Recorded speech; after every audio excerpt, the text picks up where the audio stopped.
All right, if we can all stand for the Pledge of Allegiance. I pledge allegiance to the flag of the United States of America and to the republic for which it stands, one nation, under God, indivisible, with liberty and justice for all. Pastor Lou Wold, he's our police chaplain, one of. He's going to come up and open us in a little prayer.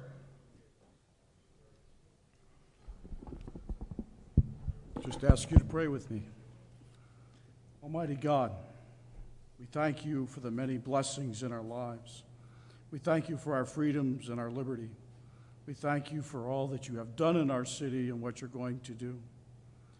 Help us to bring honor to you in all we say and do. We ask for the riches of your provision to rest upon our city, our elected officials, the city employees, the volunteers, and every business and every family in our city. We take time to ask you to be with the families and cities that have recently lost police officers. Father, for those in Dallas, for those in Barron County, Michigan, Baton Rouge, Louisiana, Kansas City, and Father, many others who have lost loved ones. Father, whether in police service or fire or military, we ask you to give them comfort and peace. We ask for your hand to be upon our police, our fire, and those serving in the military. We ask you to protect them on and off duty, to give them wisdom in every situation, to bring them home safely and keep their families safe. We ask for your wisdom and protection on them every day. And Father, we ask for our mayor and for this council and the agenda that's before them. We ask you to grant them wisdom to govern, the ability to hear and be heard, a sense of welfare and the needs of our people. We ask you to give them confidence in doing the good and fitting things, the ability to work in harmony, even in the midst of honest disagreement. We ask for personal peace in their lives and families and joy in their tasks. We thank you for their willingness to serve. Help us each day to do and say as we would want others to do and say unto us, and give us an assurance of what would please you and would benefit those who live and work in our city. And Father, we ask you to help Lockport to be a shining light on a hill. Amen. Amen. Thanks, Lou. All right. Before we get rolling, there's a couple of gentlemen from the American Legion wanted to come up and say a few words. Fellas?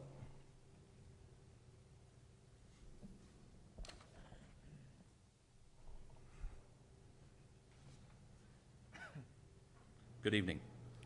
I'd like to thank you all for the opportunity to address this meeting tonight. My name is Michael Bachman. I am the chaplain for the American Legion post here in town. I am also the commander for the Sons of the American Legion, 11th District. With me is Phil Benalis, a member of our squadron here in town, but also the commander for the entire 2nd Division of the state of Illinois. Phil and I have had the honor the past few years to be the chairman for the bingo for Canal Days. And we just wanted to give you a brief report on how everything went this year. And in a word, that would be outstanding. We were anticipating, being set up for maybe 35, 40 people. Jody, in her vast wisdom, said, well, let's set up for a few more than that. So we were prepared for 80. We were overflowing at times. By far and large, this is the most successful bingo that we have seen yet. And this year, our charity of choice is Homes for Our Troops, which I won't bore you with a big description of them. You can find them on the internet.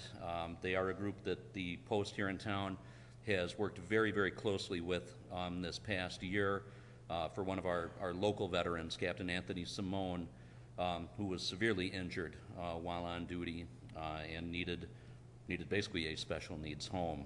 And with a lot of help and support with the Homes for Our Troops, we were able to provide that. And we just wanted to say thank you for the opportunity and For any questions, we just want to end with, see you next year. All right. It was our pleasure. Thank you for being part of our Old Canal Days, fellas. Yep, thanks Thank for you. being a part. Thanks. All right. Liaison reports. Anybody have anything they want to talk about? We didn't do a roll call. Oh, I'm sorry, we didn't even do roll That's call. okay. All right, lay it on us.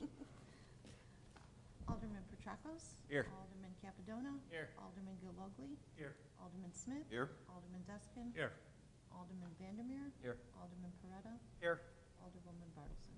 Here. 8 present. So it looked like nobody had anything for today? Real quick, just to remind everyone, the mayor's having a town hall meeting here the 27th at 7 p.m. Yeah, 1 week from today.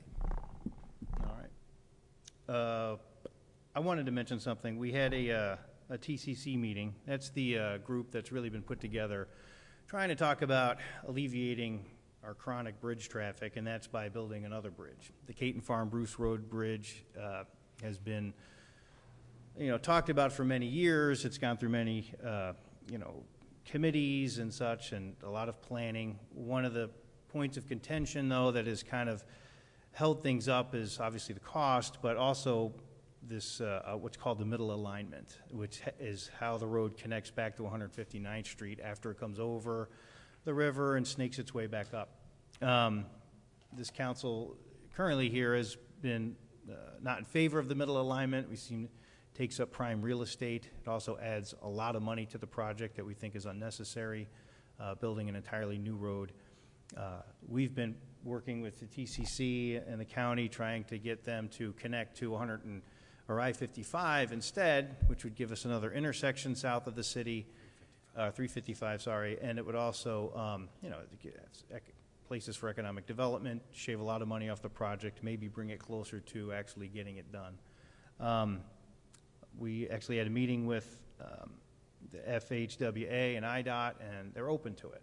They, in the past, that they wouldn't be, but when we actually sat down, had the conversation, they seemed to be in agreement that it's a good idea. There'll need to be a study done, which we think is appropriate, but I think that's good news. I think it brings this project, which is just always being talked about, a little bit closer to reality. So thanks for the hard work, staff and members of council who go to the TCC meeting and have been involved in that. So a good step forward. All right. Ben, you want to talk something about IDOT streetscape?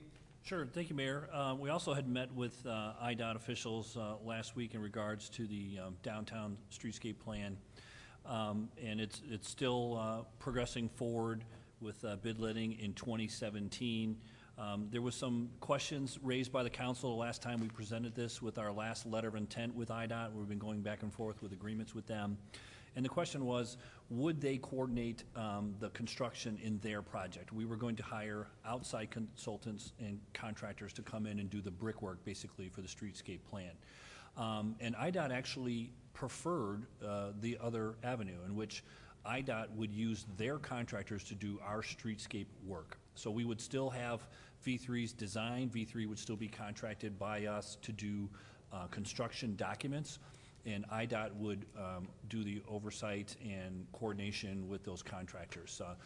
They plan to charge us 10%, but that is not necessarily an uncommon amount. We would have hired someone to do additional oversight and coordination with those contractors anyway. Probably V3 would have maybe got a little bit bigger contract than they are. So overall, we're looking forward to still receiving some reductions in the sidewalks that they were going to put in for cement that haven't been finalized yet. And also in this process, I believe they're going to cover the cost for the lighting, which was not previously approved, to the tune, we'll save about another $100,000 to $150,000. So I think the net change of the dollars will be minimal to the city, the impact, but they will be coordinating the work along with the coordination of our water main replacement as well. So that was good news. We've continued to pressure them to try to move the project up. It's let for June of 2017. We've tried to get them to do it in May or March. Obviously, with the budget shortfalls and all the slow progress at the state and IDOT, they were not optimistic about us getting it moved up.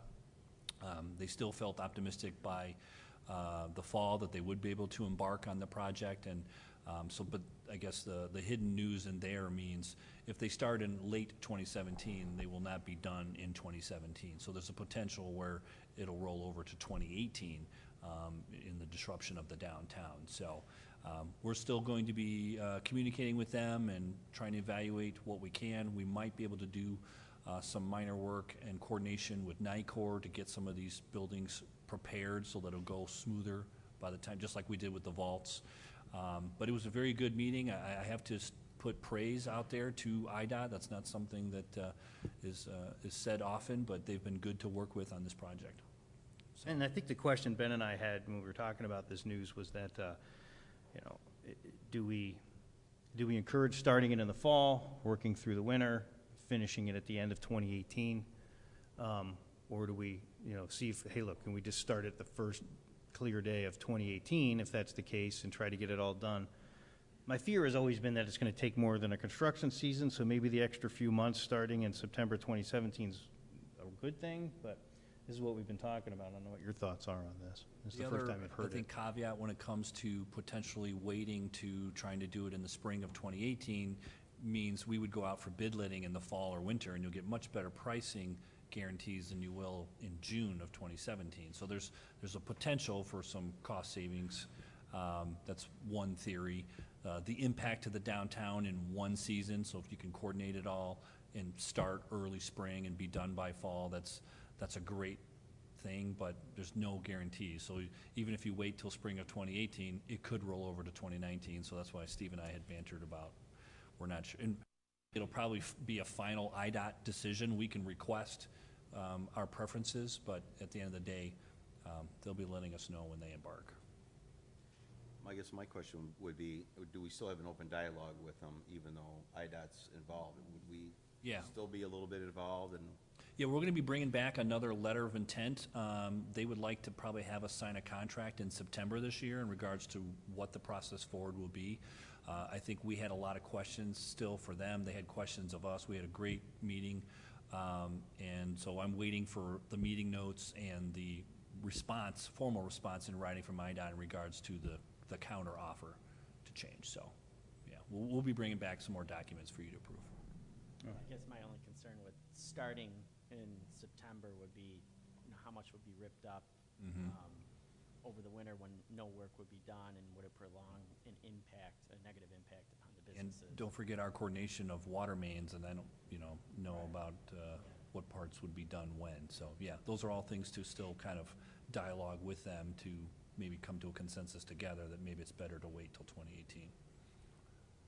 So that launch point would still be their the same fiscal. They have a July fiscal. So as long as we start in, the bid letting is in June, and then the expenses are in their fiscal. They don't. The typical rules of thumb are try to get it done in one season, get it done, bid early as much as you can for the next year or any of that stuff. But the only con that I'm hearing about the 2018 is we're going to be 6 months later in bidding, which is not a bad thing. So if we can bid in November, December, January, February, get some great prices and hit the ground running for that summer and impact people the least, impact downtown the least, I think that's probably a better way to go. We can probably save some money in construction dollars and have the least impact there. Because if we get a horrible winter in 2017, that means a lot of that construction's sitting open during that winter, and it's just a little bit more hazardous and everything. So if they can get a good start, and then by end of 2018, if it's just little odds and ends that they have to finish up, that's better than having one side of the street open. So I'm fine with 2018 construction. Okay. I just want to say the only negative about that is when you put something off to 2018 and all of a sudden the bids come in over estimate, then they're not going to award it that way, and they're going to back it up. So, I mean, everything could get delayed. You're hoping to get great numbers. If you don't, if people, sometimes the estimate on these projects is not what they think. So, got to be careful. Sometimes you want to get the job out there and out for bid as soon as possible. So, got to take the good with the bad, I guess. What would be the earliest they can get it out to bid? I believe it would be June, July of 2017. Probably the worst It's time. still late, you still won't get awarded for Correct. almost 2 months. I mean, they're not fast on giving awards either. So, So Ben, if we start in the spring, Is there a guarantee it'll be done prior to the winter? Never a guarantee, no. I mean, that's the goal. It's a state. That's the rub, yeah. That's for all of us to push and Ben to work with them, coordinate a schedule and say, and have, Amy or a representative from the city being at these meetings and seeing if they're on schedule so they can report back to us in the community. Is it better to have a little bit of a winter during the end of the project, or is it better to have a little bit of a winter in the beginning of the project? So, don't know. Right, that's the discussion. Just so everybody knows what we're talking about, we've been working on ripping up State Street between 8th and 10th for some time now. IDOT wanted to come in and get rid of our on-street parking. We kind of pushed back on that as something we need, and by the time we got done deliberating, they agreed to fix a lot of the infrastructure problems that are in their right-of-way, which meant we had an opportunity to rip the entire street out, replace water mains that have been problematic for 50 years. We're still going to be able to retain our on-street parking, and we're going to be able to get turn lanes as well. There'll be a lot of great improvements for it. It's a big project. So obviously we want to make sure we're working to take care of the downtown business owners and making it as least disruptive as possible. But it's always painful when you do this kind of project. We've seen them in Plainfield, Downers Grove. When they go on, they're very painful, but when they're done, they look great. So that's what we're talking about. With that, if we could, what I'd like to request is that we have FD1 moved up on the agenda before we get to CA2. That would be a presentation from Sikich on our audit. They're just going to give us a brief update on where we are financially. Yeah, sure, I don't have a problem. Great. Thank you, Ben. My name's Jim Savio. I'm a partner with Sikich. I'm the partner on the city's audit. I want to first off thank you for inviting me here tonight to present the comprehensive annual financial report for December 31st, 2015. I also want to thank Ben, Lisa, Maggie, Amanda, and the entire staff for all their assistance during the entire audit process. Went very well again this year. They were able to provide us with all the information we requested and were able to answer all our questions. I'll point out just a couple highlights in the comprehensive annual financial report. Touch a little bit on the auditor's communication to the members of the city council and management, and then after that I'd be happy to answer any questions that the council might have. I'd like to start on page 1 of the comprehensive annual financial report. And pages 1 and 2 is the independent auditor's report. These are the only 2 pages that we as auditors are responsible for. Management's responsible for the rest of the comprehensive annual financial report. And those responsibilities are described here on page 1. Turning over to page 2, up at the very top is the opinion unit. Once again, we issued an unmodified opinion this year, which is the highest level of assurance that we can provide to the city. Turning over a couple pages to MD&A, page 1. This is management's discussion and analysis. This was prepared by Lisa and provides a great overview of the city's financial position and the changes in financial position for the year. It also describes any significant changes that may have occurred during the year, and also has some comparative data that you can't find elsewhere in the report. I say this every year when I come out here, but if you only want to read one thing in the comprehensive annual financial report, to read the MD&A, because it, like I said, presents a really good overview of the city's finances in more of a layman's terms. So I'm not going to get into the detail of the numbers, but I'd be happy to answer any questions on the comprehensive annual financial report. Turning over to the communication to members of city council and management. At the table of contents, there's some required communication that we have to have with city council. After that, we list out adjusting journal entries. These are entries that we find as part of the audit process, and we're required to communicate those to the city council. Just want to point out, we just had one audit adjustment during the year, which is a great reflection on the finance department to have only one audit adjustment. We also list out what we call past adjusting journal entries. You did not have any this year, but those are entries that we make that we don't make because they're deemed to be immaterial. So everything that should have been booked that we found was booked as part of the audit. Turning over to page 7 is the communication of deficiencies and internal control and other comments to management. Just want to point out, page 7, we had no current year comments. All the comments were carry forwards from the prior year, and those can be found on page 11.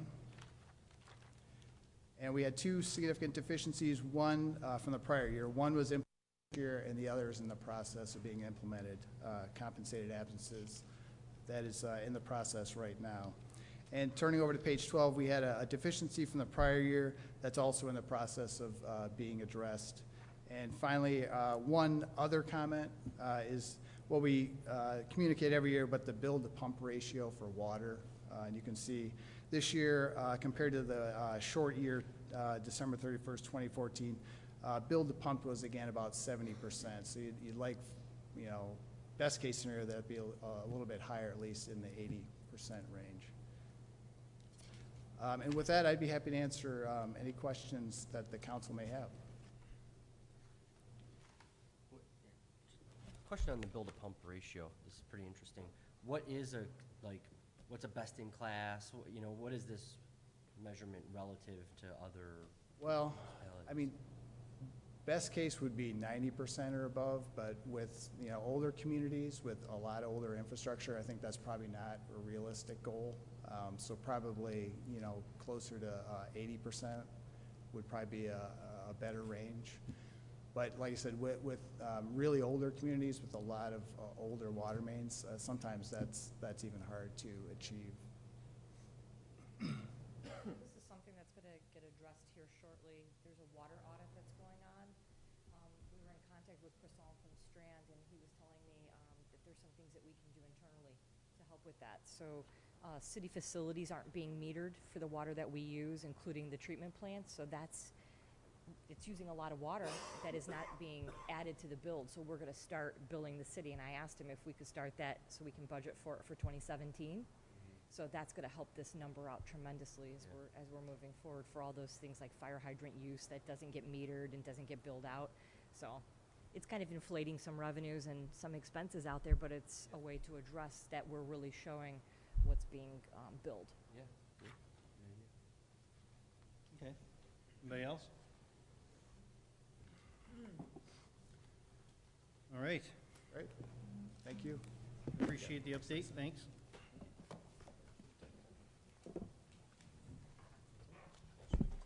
All right, next thing I want to move down to kind of what I think everybody's here for tonight. I know that there's some concern about the RV ordinance, so I want to explain a little bit about what this is and what this is not. About a year ago, this council unanimously decided to start enforcing some of our codes for beautification. We've oftentimes struggled with the fact that Lockport has tall grass and buildings that are not kept up, buildings that are abandoned, and so we needed to start tightening this up for just beautification, for livability, just to attract business and retail, especially where our corridors are and people see these things. So we decided to do that. We've taken time to look at these, you know, how we wanted to approach it, and we certainly didn't want to rush into things because these are codes and stuff that necessarily haven't been enforced in the past. Mainly they pertain to, like I said, buildings, structures, grass. When it came to this RV code, it was also in that mix. I'll be honest with you, I didn't even know it existed until 2 guys came here a few weeks ago. One of the reasons why the RV code even came up was because someone used the code to remove a vehicle that was in violation. The person seemed to get upset about the fact that they were called out and made a comment that, like, look, if I'm going to get called out, everybody in the neighborhood should get called out. So therefore, our code enforcement officer can't argue with that, and so he issued, you know, violations for other people who came out here and shared their concern. This is when the RV code came up, and we as a council talked about it a little bit, and Alderman Deskin felt like it was not the right code. The rest of us are like, look, it's been on the books since 1998. This isn't a new law. This isn't something we just wrote. This is just something that we all decided at that time when it came up. It's like, look, if it's going to be on the code, we're going to enforce it. And we looked at it. It's not that we disagreed with it. Most communities around the nation have these kinds of codes because they're about community. They're less about like economic development and these kinds of things such as the grass cutting and these kinds of other ordinances that we're enforcing. They're really about courtesy to neighbors. They're not about cluttering up neighborhoods with, you know, recreational vehicles. People who have these vehicles are very proud of them. They spend a lot of money on them, and I respect that. But do we store them in our driveways? That's really what these questions come to. So this was something that was first brought to the council in 1998. It's had a few revisions over the years. The last one was in 2008, I believe. Every time it's been revised and looked at by the council, it's been tightened up and made a little stronger. I think right now it's pretty much middle of the road of the communities I've seen around it. So I just wanted to give an explanation here about what this is. This isn't something that was new that we all wrote.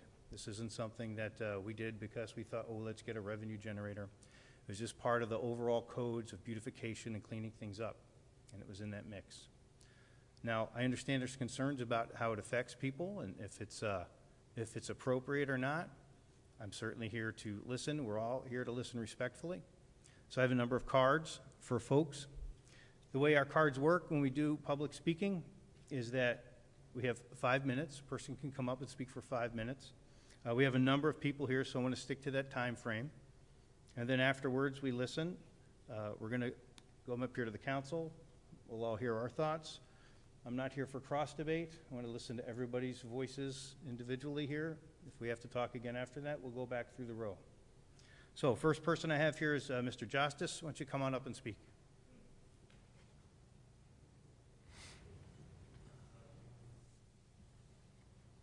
Robert, if you could just state your name and, if you want, where you live.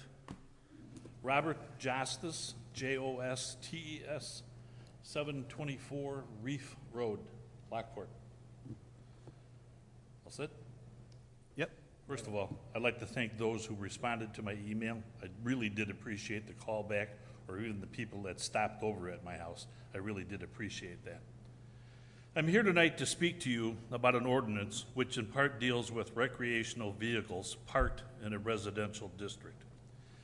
In my opinion, this ordinance, which appears to have been passed in what I thought was 1979 according to the printout, is out of date with current products offered by the recreational industry.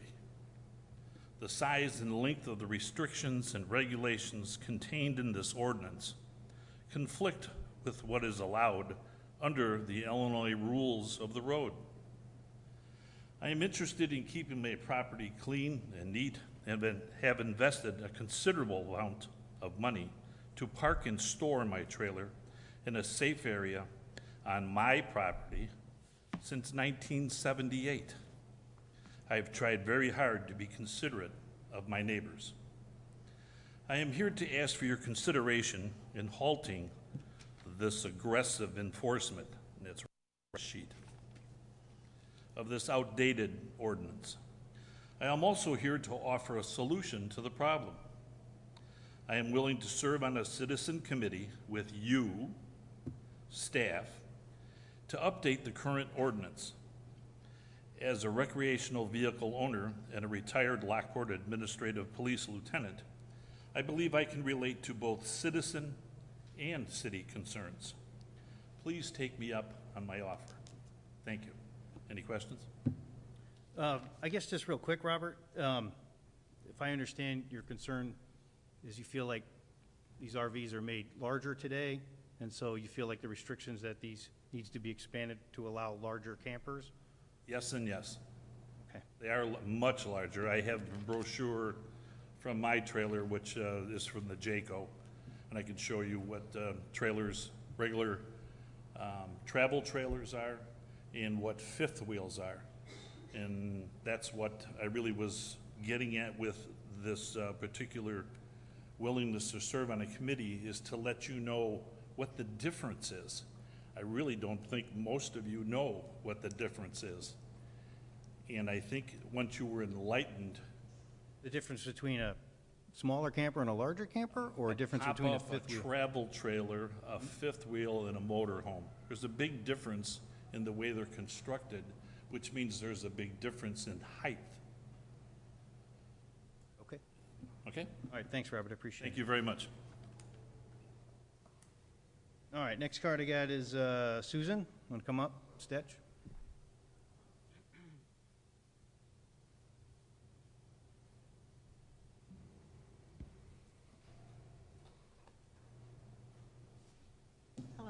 Thank you. My name's Susan Steck, S-T-E-C-H. I live on 707 Reef Road. I have an RV. I guess I've lived on this street since 1988, and previously on Shoals since about 1983, have always had a travel trailer, some kind of a trailer, a pop-up, a little larger. As your family grows, you want something nicer and better. And I found it, I was infuriated that this all of a sudden, I don't care if it's been on the books, it hasn't been enforced. People have purchased homes. I went door to door and talked to people. I literally knocked on doors in 3 neighborhoods by me to get input as to what they thought. You know, this was, they've purchased homes, they have nice campers, they have nice boats, they pay a lot of money in taxes, they told me. And, you know, I can't disagree with them. You've got a 3-car garage with a nice concrete drive. There isn't any reason, if it's legally licensed, insured, why it shouldn't sit there. I just, it floors me. I started going around Lockport today. If I would have had more time, I would have gone door to door and see what everybody else sees too. Because I got all kinds of things on Facebook. Boy, I tell you, you couldn't pay me enough to be in your shoes for politics. Because you get all kinds of different sides of the picture. I just know that these people have families, they have children. We have chosen to do this in our spare time. I don't take a trip. I go camping. I spend it with my friends. I spend it with other people's families. It's a billion-dollar business. I just think that it needs to be rewritten and made more in tune with what somebody has involved in it. I understand that somebody doesn't want to look at something that's got weeds growing around it, it's got flat tires, it's not moved. You know, I understand that. I've seen a couple of those. But you're going to crucify the rest of us for the ones you're trying to weed out. There has to be something come together to figure this all out. Again, I would be more than happy to help sit and try and figure this out. I know how tall my trailer is. My trailer's too tall. When I went to Rick's RV today, he says it's a $10 billion business, industry. Most people these days don't start with a pop-up. They might start with a 30-foot trailer that is well over 9 feet. You can't get 9 feet anything except for a pop-up maybe, and those usually are down. It's like the guidelines just need, I think, to be rewritten, and everybody needs to work together to try and fit everybody's, wants and needs together. I know there's needs on one side that don't want to look at it. I understand that too, but if I wanted to live in an HOA, I would have chose to live in an HOA. I don't. I stayed in Lockport because I love Lockport. I was born and raised here, went to the schools, raised my family. I moved a block and a half away from where I had a house because I loved Lockport. It wasn't telling you what on your front door, what you can, there's gotta be rules, I know, but I don't want to live in an HOA, and I don't want my city council to tell me that either. So, I'm very emotional about this. I've lost sleep over it. I feel for families, because some of them take their campers, they put their kids in it, they go to soccer games, they travel around. They've got $40,000 invested in a camper, and you're gonna tell me go put it somewhere else? Well, guess what? I'd rather move. And you better believe I wouldn't tell anybody else to live here then either. That's all I gotta say. Okay, thank you, Susan. All right, James Hardick?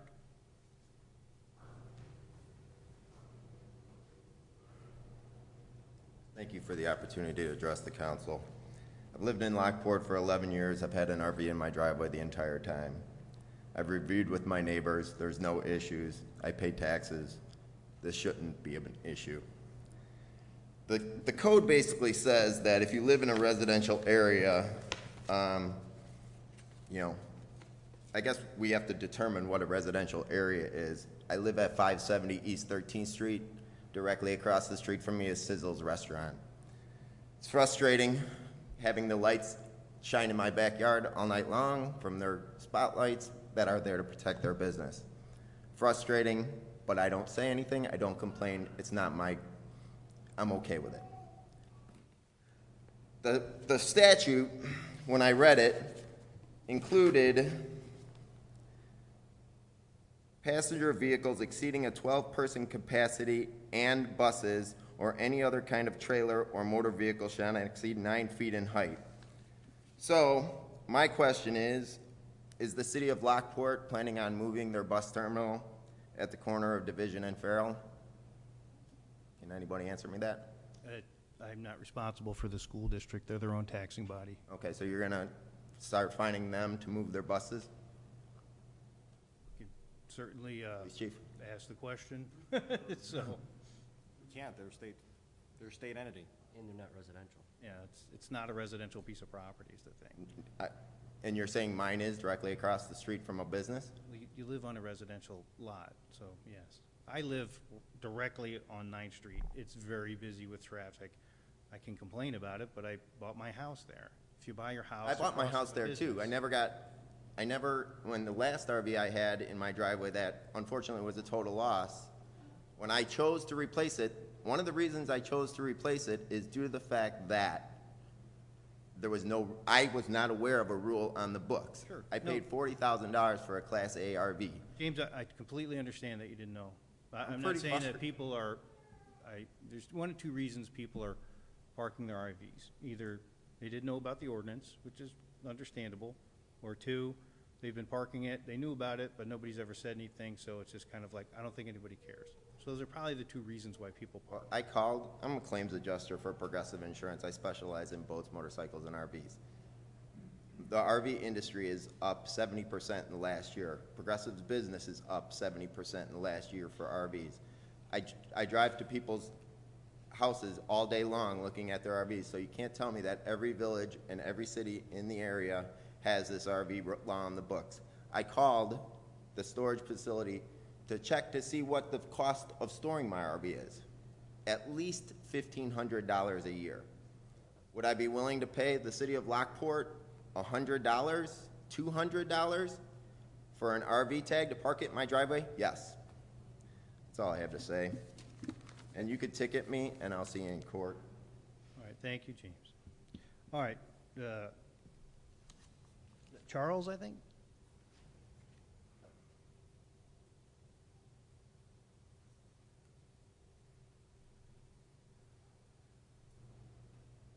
My name is Charles Morrow. I live at 1318 Collingwood.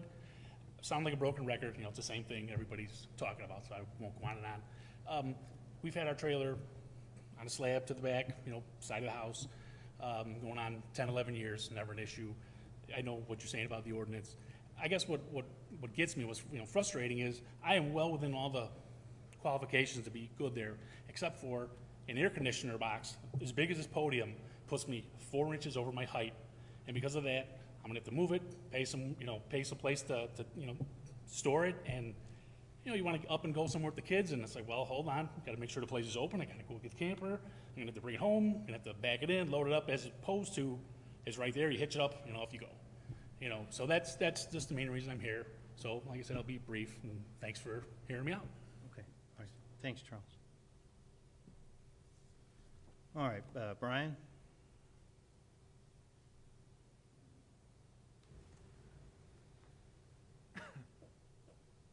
Evening. Brian Belanda, B-U-L-A-N-D-A. I live at 901 Glenmore, Abbey Glen. I moved to Lockport 11 years ago. I have I permitted to have my driveway added alongside the house to park my RV back in 2005. At that time, there was no talk of the ordinance. It was no problem putting it there. I put considerable expense to pour the concrete slab. It is behind the house, out of the public eye. And the only problem I had when I spoke with code enforcement was my height. Was the what? I'm The sorry. height. Height, okay. It's legal with the exception of the height in the ordinance. So I'm asking if we could change the height restrictions or up it Newer motorhomes now are getting bigger, as stated earlier. Sure. I purchased a vehicle sticker for it. It is a Class A in Lockport. My wife and I are concerned if we park it off-site, vandalism, insurance cost, the cost itself of having it off-site. So I'm asking to just take a look at the ordinance again with reference to the height. Okay. Excuse me, sir, could I just ask you a question? Did you say that your trailer is actually behind a fence of a privacy fence? It's not behind a fence. I could add a fence.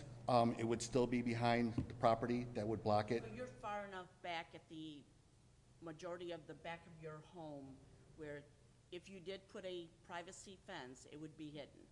But it's not the fence. It sounds like you're in compliance except for height. Yes. Okay. You would still see it over the fence unless I put a 10-foot fence up, but Yeah, I don't think it's not a matter of a fence, compliance except for that. Okay, I understand. I understand the ordinance that, people parking them in the driveway and so forth and so on, but I think if it was out of the public eye, back behind, it's still on my property, I think more people would maybe be more comfortable with that. I don't know if everybody can do that on their property, but Sir, how far, height difference, what's your height difference that you're over? I'm about 12 feet, So what is that over our ordinance? about 3 feet. Oh, so it's not like a 4 inches. Okay. But it's, okay, well, it's interesting to me. Okay, I get it. Thank you. Thanks, Brian. All right, Senior Kuhn.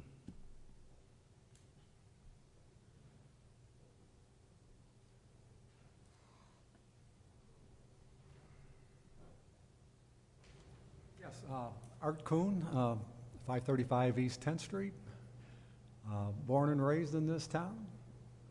I'll give you a little history. I'm here for history night, okay? I've had some history with this village. Where do I start? Your ordinance that was passed out, it was kind of ironic. I brought my motorhome home Saturday night. It's been in storage. I bring it home Saturday night.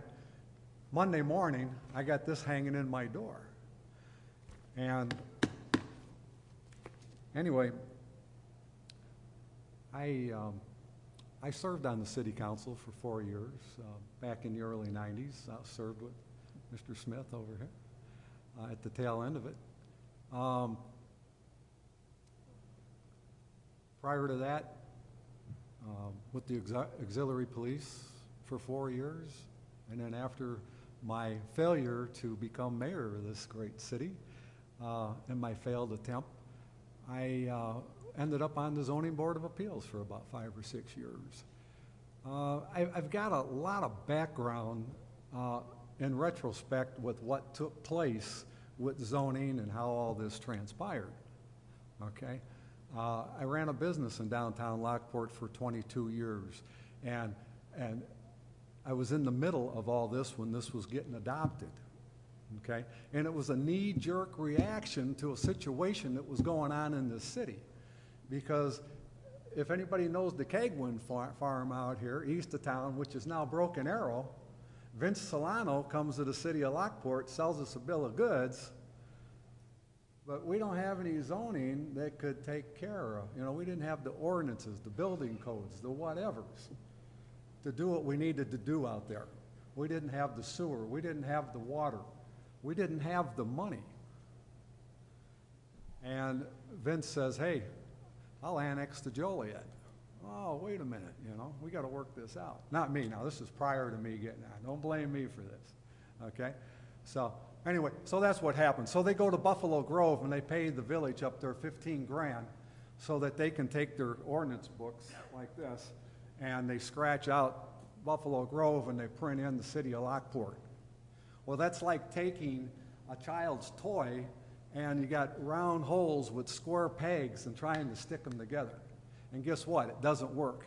It's not too bad for the new developments, but it was an atrocity here in our old district, the old sections of town, the original sections of town. It didn't work, and it still doesn't work today, okay? So those are problems, okay? This ordinance came about through that. And again, we're no Buffalo Grove. If these people wanted to live in Buffalo Grove, they'd move.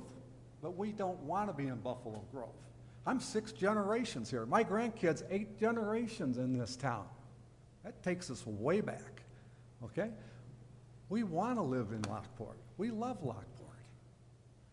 I dedicated a lot of time to this place, more than I guess I was insane. I don't know. But that's another story. But anyway, I would hope that the council could look at this particular ordinance and others and look at the Pandora's box that you're going to open up here. Okay? This thing can be amended. Okay? This is 2016. Okay? Not 1990. Okay? That's not Buffalo Grove. We need to look at this and rewrite it before we go out and get rid of, basically, you're going to get rid of about 95% of the recreational stuff in this town. And if that's what you want to do, you got the ordinance to do it. Okay? If that's what you want. But you're going to get rid of basically about every boat, every motorhome, every pull trailer, whatever's out there recreational-wise, it's going to go. All right? I don't know. I wouldn't want to be in your shoes up here and have to deal with that. Okay? I really think there's got to be a happy medium to all this. I don't think it should be a knee-jerk reaction to, okay, we had a problem here this summer with a neighbor and another guy, and the other guy got screwed. Okay, I can understand that. I've been there. Okay? I've been through all this. Okay? Monday morning, I got this. I was to the police station. Wham, bam. First off, I thought it was selective enforcement. I can't stand selective enforcement, but that's where these codes are going to go into. Okay? We're going to go around, ding some people, whatever takes place, and then, I don't know, is it all going to go away? I don't know, But, we've got a lot of problems in this town in the sense of trying to make it neat and clean. Well, heck, we're parking cars on city streets overnight. We're parking in parkways. We're parking up in front of the front yards. We've got trucks that are out there with H plates sitting in the neighborhoods. Art, I'm going to give you your 5 minutes. Okay. I agree with you. appreciate And that's why we're enforcing those other codes. And I'm sure I went over, right? And again, council, appreciate you letting me to speak tonight, but I just want, voice my opinion, and thank you very much. Oh, and Art, thanks. Art, thanks for your service too. It takes time to do these things. All right, so I have some thoughts as I wrote down here, but we'll go through the council and hear everybody out. Jim, I'm going to start on your side. What are your thoughts on this? Oh, thanks. I guess I first want to appreciate everyone for coming out. As some of you probably said, you don't want to be in our shoes. A lot of times we did ask to be in this position.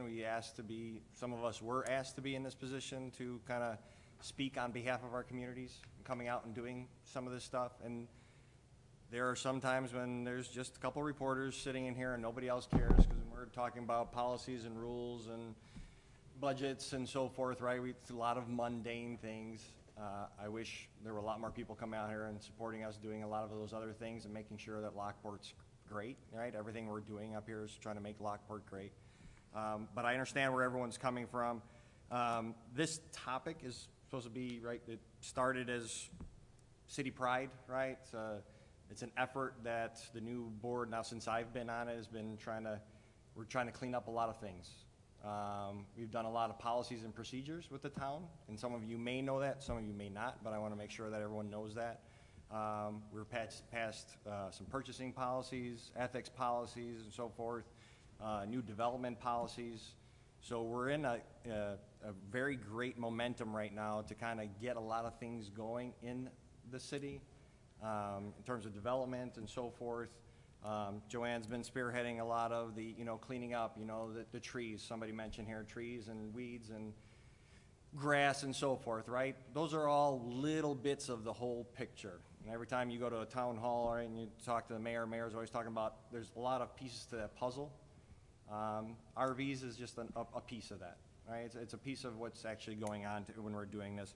Some things to state when we're actually talking about, somebody said we love Lockport. They love Lockport, and that's why you want to stay in Lockport. I think nobody's up to here for their own reasons. Everyone up here loves Lockport, and they're doing this for the better of the whole of Lockport.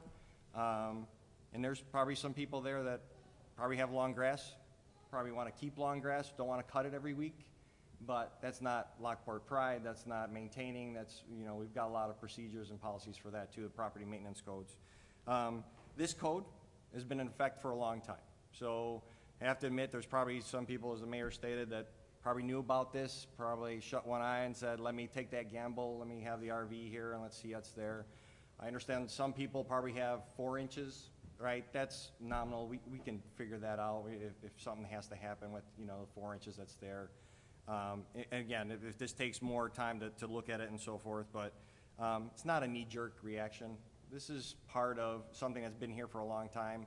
We've all pushed to make sure that we're starting to do the code enforcement. We've been talking to our chief here to sit there and say, let's start looking at everything that we're doing, every artery, every neighborhood, and so forth. Because to be honest, there are RV owners, as probably people are sitting out here, that love RVs and do that. I'm a camper. Love it, right? I don't have one. But there are other people that understand that if you have an RV, you have a big fifth wheel trailer or anything like that, that it's like buying your car. You probably need to know that you have to change the oil. You have to maintain it. You have to store it. You have to do anything like that. A lot of people that I've talked to that have RVs, they've always said, like, I know that if I buy an RV in my municipality, I have to look at the municipality and see if they can store it. If I can't store it on site, I have to find a place to store it, and it's expensive, right? Somebody said $1,500 a year. I get it. This is all about price, and that's there. And some of the friends said, hey, I've got an RV that I don't get in for 9 months out of the year sometimes. Sometimes I don't even get in for 2 years. And those are the ones that we see, right? Everyone's got that bad case of, and we walked around, we all looked and said, here's the RV with grass growing out of the wheels. Here's one that's rusted. We didn't want to get into anything subjective and said, you've got a great looking one, you spent $40,000 on it, but somebody else has got one that's 15 years old and it looks horrible. Let's tow it, let's ticket it. It's not about being subjective, it's being fair across the board when we're doing this. And you have to understand, there's probably some neighbors that are looking out their window at some people's RVs, probably don't like it blocked the view. Some are 9, 13 feet tall or so forth. They probably don't like that. Maybe are probably trying to be a good neighbor and saying, let me not complain, let me not do that. We have actually gotten some emails in support of this RV ordinance because we are trying to do what we're doing with the city. So I think it's a delicate balance when we're actually doing it here. I appreciate everyone coming out here. I just wanted to give a little bit of background of why we're kind of talking, this is, again, an old ordinance, but we are pushing for all of our ordinances to be enforced so we can clean up Lockport all the way across. So thank you for everyone's time. Chris, what do you got? I've had the opportunity to speak with some of you, and I understand that everybody who has an RV is very passionate about it, right? This is something that I think from speaking with some of you, I never camped, I never had an RV, so I don't understand that, but I get that it's sort of a way of life. Many of you who have an RV, you grew up as a child with an RV going camping, so I understand that you're very passionate about it. But on the other side, I've heard from residents who are completely for this ordinance. So it is a delicate balance. It is something that has been on the books. And I know in speaking with some of you, you've acknowledged the fact that, well, I understand that I didn't know the ordinance, but I know that ignorance of the law isn't an excuse. At the same time, I understand that it's a big investment that you made in this RV. It's something that you probably saved a long time to do, to be able to make that purchase. Whether it was something that you should have looked at before you made that investment, I would have, but hindsight is 20/20. I'm willing to to listen to suggestions as to how this ordinance can be made different. I know Mr. Justice has said that he's willing to meet with other residents and have a resident committee to try and look at it and make some suggestions. I'm open to listening to it. I'm not saying this is it, this is the way it needs to be, but like Alderman Petracco has pointed out, there needs to be some sort of bright line because we can't be subjective about this. So at some point there's going to need to be a bright line rule. We can't just go by and say, well, we like that RV, but we don't like that RV. You know, this one, you know, is prettier than this one. So, you know, this one can stay and this one can't. So there needs to be a bright line rule. And I understand that there has been changes in the building of these RVs. As Mr. Justice pointed out when I spoke to him, that, you know, RVs today, you know, they have sides that come out, and in order to accommodate that they have to be higher because there needs to be a clearance over the wheel well. I get that, but there needs to be some sort of bright line rule, and there needs to be a balance with the residents that don't have, didn't grow up is going on RV camping trips and don't appreciate, you know, maybe having a neighbor with an RV in their driveway. So I think I'm open to listening to suggestions. I haven't heard anything yet that would offer a solution, but I'm all ears. If somebody has some sort of bright idea that is a great solution that's going to make everybody happy, I'm willing to listen. But I mean, at this point, I think that there needs to be a bright line. And until I hear that or get that suggestion, I think that the ordinance is on the books, and at this point, it probably needs to be enforced. JR? Well, first of all, I'm speaking on, I grew up in an RV family, so I know what it's like to have an RV. We had one in our driveway my whole life. Luckily, we didn't have ordinance back then. If we did, I think we would have fell under them. I think we had a small trailer, a small family way in the back. But it wasn't the prettiest camper. I'm sure people looked at it and said, why do they have that camper on their driveway all the time? But speaking, I too spoke to Mr. Justice. I talked to a couple other people. I talked to Tim Maslin. I received an email from Frank DeSandri. I've heard from concerned people. You're going to start probably hearing the same, there's 8 of us, you're going to start hearing the same story over and over. I'm more with Chris. I don't like I mean, we have changes in the RV world. I mean, they're getting taller, they're getting bigger. Now, just because they're getting bigger, does that mean we have to approve an 38-footer in somebody's driveway? No, I'm not going to go there and say that. But if I'm going to say, is 35 more realistic than 34 or something, then I'm open to different suggestions. If we have to extend the height, you know, I'm listening to talk about that. I'm not going to just come and say, this is the way it's written, this is the way it's going to get ticketed. But that still is not going to make it right for everybody. I mean, still people might have you know, like I said, a 38-footer, 40-footer, and they're going to have to store it. Or whatever we decide. And I'd like to look into more things. I mean, is it okay to have I mean, just putting it to the side, I mean, I think this could be looked at and tightened up. And I'm for the idea of, you know, getting some more suggestions and trying to work. I mean, do I want RVs all over the town? No, but I don't say it no that I'm against it. It's no, it's like, yes, you're against the ugly ones, and you're against the, you know, I mean, all of a sudden it's like, okay, let's just open it up to all RVs, now everybody can have it. The other thing is we have to remember, though, we are talking just about smaller portions of the Lockport. I mean, there are a lot of HOAs in this town where you can't have one anyway. So it almost seems to be a concerned area that we're dealing with. And so we're almost trying to talk to these people and say, this is what we want. Now we're creating an HOA basically for your area. I heard one suggestion. I mean, we were sent an email today with a lot of the local, you know, surrounding communities on what their RV ordinances are. And there's some great ideas out there. And actually it's one that also Tim Maslin presented, and I'm surprised Tim, you didn't get up and speak. But he said, I mean, which is also the new Lennox one, where it's like, you know what, I camp during the summer.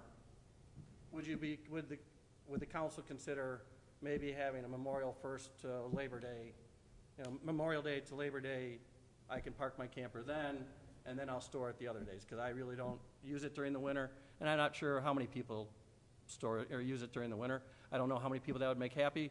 It probably wouldn't have made the Galogles very happy, because we went down to Florida at Christmas time, and we went to Florida during Easter time. So, I mean, I know there are other things that can come into it, but I think I guess what I'm trying to say is it doesn't have to be this fine print, 12 foot, 34 foot, 10,000 pounds. I'm up for negotiation, but like I said, I'm more with you guys also, but we do have to set a line. Is it 35 foot? Anything over is wrong. Is it 12 feet or whatever but we do have to come up with black and white in that and then enforce it. So I guess I rambled long enough. Brian, what do you got? Okay, thank you. First of all, I'd like to say thanks to the residents that came out and voiced your opinion in a calm manner. That is really appreciated. Again, I don't want to repeat what's been said, but as Art Kuhn said, you know, some of these things that we are dealt with are very tough, okay? And now we were elected to deal with them, but that's just the way it is. They are some tough decisions.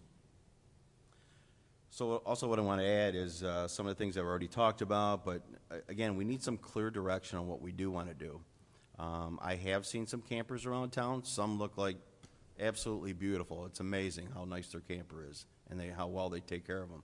And there's a few out there that, as said before, they don't, okay? I think, again, as a council, how do we curb that? How do we address those, okay? Without saying his looks good, yours doesn't. And then it's subjective. How do you tell somebody their camper don't look good? Well, to them it may, okay? Those are some of the things that we have to deal with. But again, they're there, okay? You know, for instance, somebody may have a small camper in their driveway or inside, whatever, may not be visible. Okay, I understand. And it falls into guidelines, fine. But, you know, there are campers that also fill up the whole driveway. Okay, their driveway's fine, they're backing out, but maybe it's their neighbor next door that maybe can't see when backing out. I don't know. Those are just issues I'm thinking about. Maybe they don't have issues, but could they? Okay, maybe they do. And we are such a diverse community where we have some older homes and we have newer homes, and what I mean by subdivisions. And it was also brought up to me, well, you know, maybe if we just, you know, look at the older part of town and, you know, kind of see what we can do with that. You know, and that was a thought, but then as I started to think about it, we really don't want to, like, split that up between old and new. I think we're a community. We're one town. So, you know, I appreciate the thought in that, but, you know, we want to remain as one town. So we don't want to have an ordinance in, say, central Lockport and not on the east end or something. And I think we need to, like, say, no, that was a thought, but I don't think that's a good idea, so. Again, there was some good dialogue here tonight. I don't know if I'm ready to say like what we should and shouldn't do. I got some open ears, I can tell you that. But we've got some choices that we got to deal with here, okay? And I know there's people that have concerns with campers that aren't here too. I've gotten an email, heard some other voices saying, yeah, they're a nuisance in the driveway. But I guess I can leave it at that, saying maybe we should, I'm not against listening, but I think we have to draw a line somewhere. Thank you. All right, Brian, thanks. Darren? Well, I have a little bit different take than what we've heard thus far. I am a RV owner. I own a 16-foot Starcraft. I have no idea how high it is, but I'm pretty sure it's at least 9 foot. And with my air conditioner, add another 1.5 feet. It's only 3,300 pounds or so. I do not store my camper at my house. If we were to enforce this ordinance strictly, it would not affect me because I do not store it at my house. However, I'm sympathetic with people. I spoke with Mr. Kuhn last night. He called me up and we talked about this, and I asked him to speak about the history of the ordinance, ordinances that we have here. Yes, what we have here is basically is our entire thick book is Buffalo Grove, Illinois. And we've been adapting this Buffalo Grove, Illinois. It's worked well for all areas of town that's been developed since approximately 1995. But those that existed in this town prior to 1995, it's tough, like Art says, it's tough. A lot of these areas are non-conforming simply because Lockport was incorporated a long, long time ago.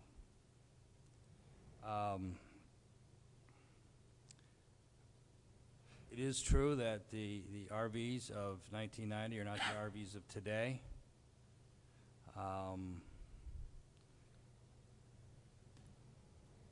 I believe that we need to look at some of the size limits. I believe that 9 foot is an unrealistic number simply because unless you have a pop-up camper or a little teardrop camper, I don't know any RV that I've ever seen in any RV lot being sold anywhere as I go up and down the interstate that isn't over 9 foot tall. I don't know if 34 feet, I don't know if anybody here in the room has one over 34 feet. There might be 35. Okay, there's some.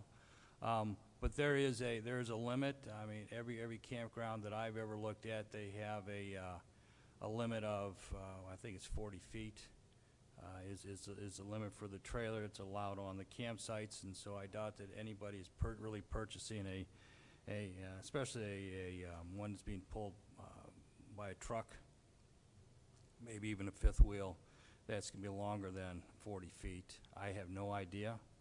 I do believe Mr.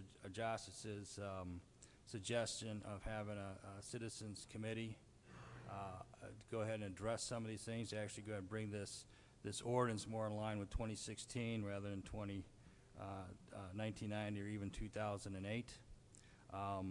I'd be happy to serve on that committee. However, I think there might be a conflict of interest simply because I am an RV owner, so I have an inherent bias there. So I would much rather somebody who does not own an RV sit as a representative from the council with these people.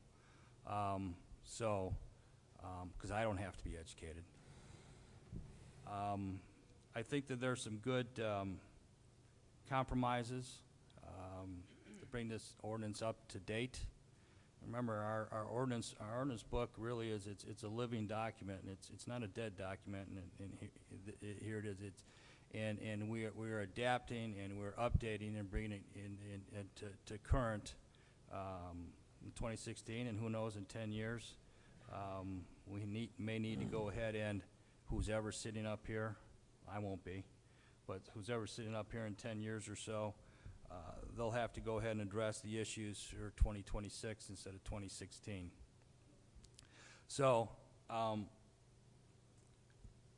would like to have, I would really like to not have this September 1st thing as being the day.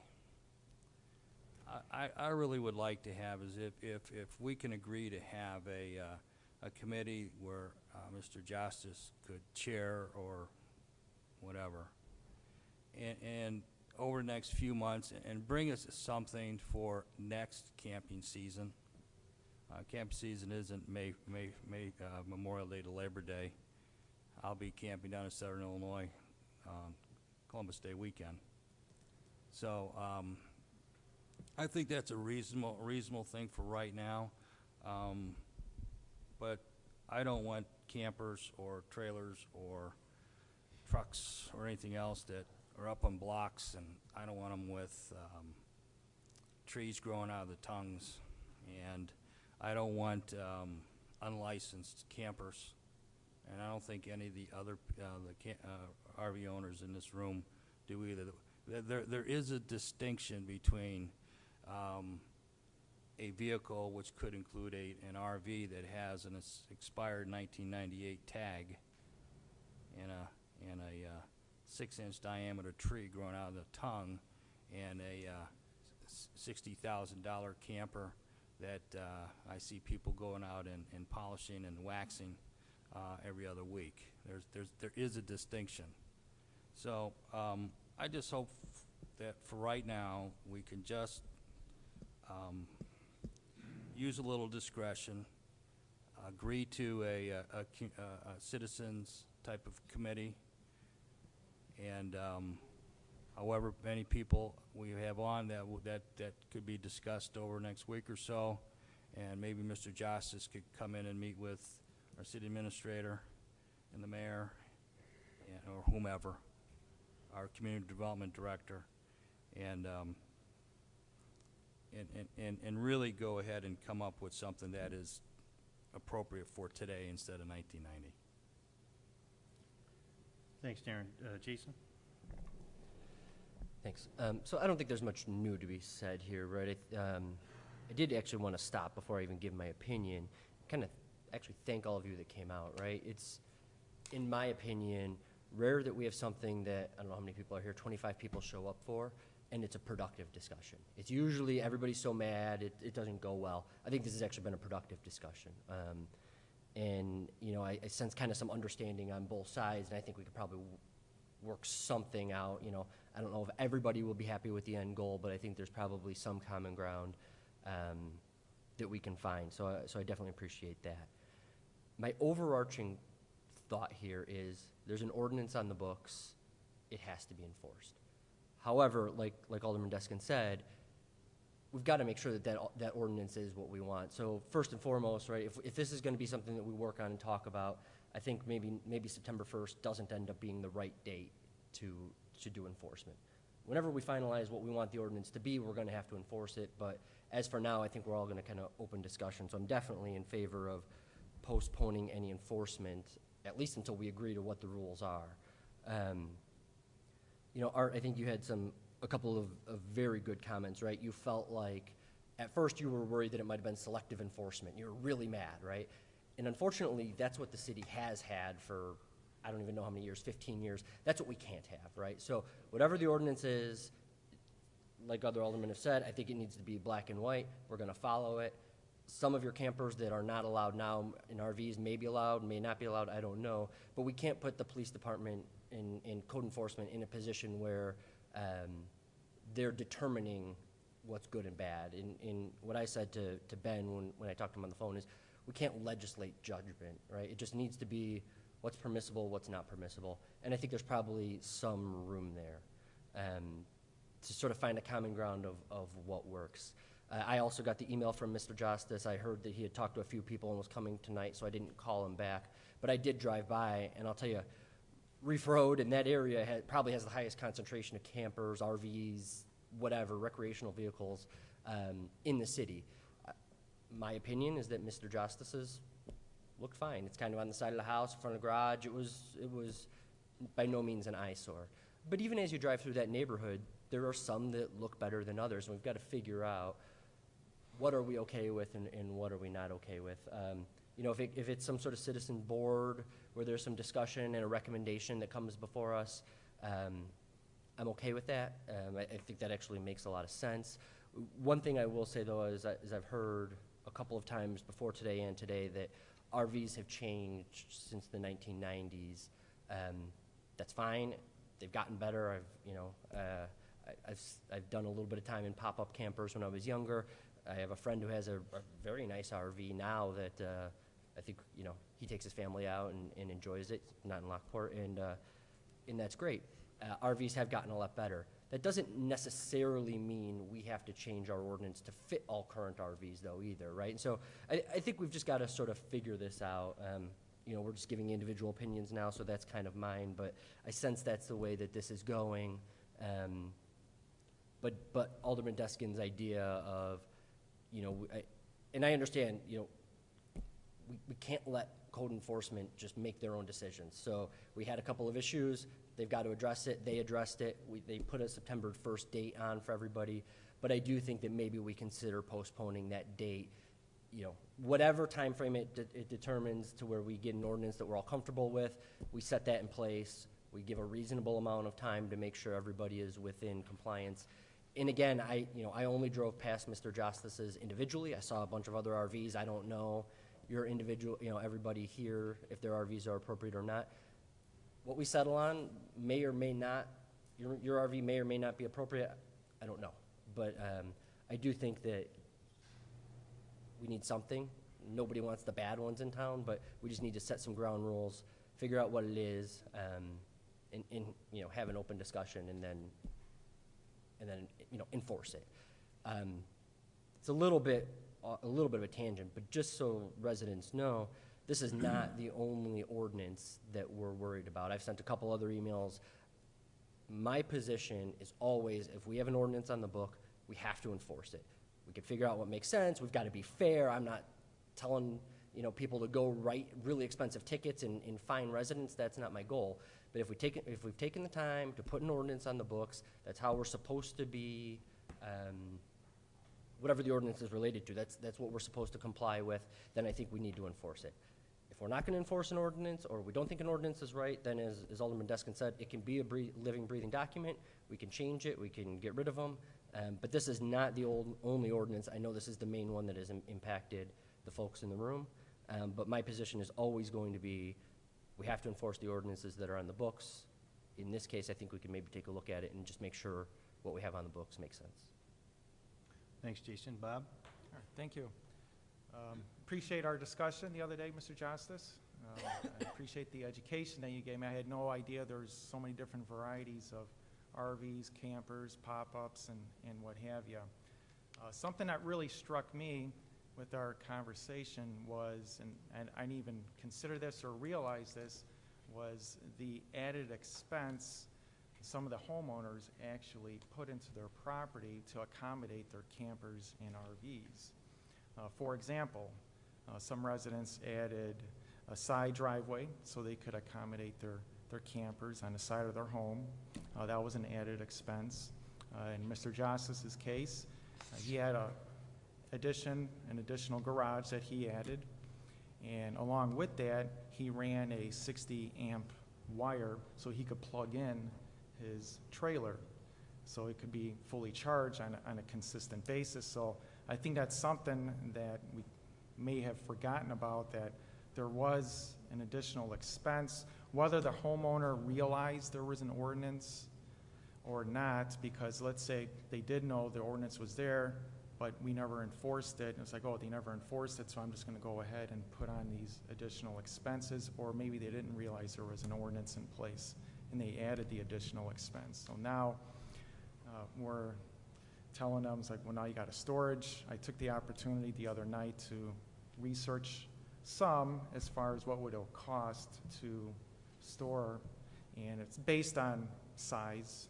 I've seen anywhere from $50, $75 to $100 a month. I didn't see anything quite over $100 a month, but that's an additional expense. But at the same time, there is an ordinance on the book, so we're in a catch-22. So I think the best course of action, and many of us up here have already said this, I think your recommendation, Mr. Justice, as far as running a committee, a citizen committee, is a very good idea. See what kind of solutions that you could come up with the committee, and take that information from there and move forward to see if we could tweak, change, accommodate, whatever word you want to use, as far as the situation we're in currently. And then, by the way, I noticed you wore your campers shirt today, so I appreciate all the work and the rest of the campers that the Moose have done over the years to put on such wonderful parties for the kids at the lodge. So those are some of my comments. Joanne, what do you got? Okay, so we're sorry that you even had to make the trip here. I know this ruffled a lot of people's, feathers in reference to this ordinance.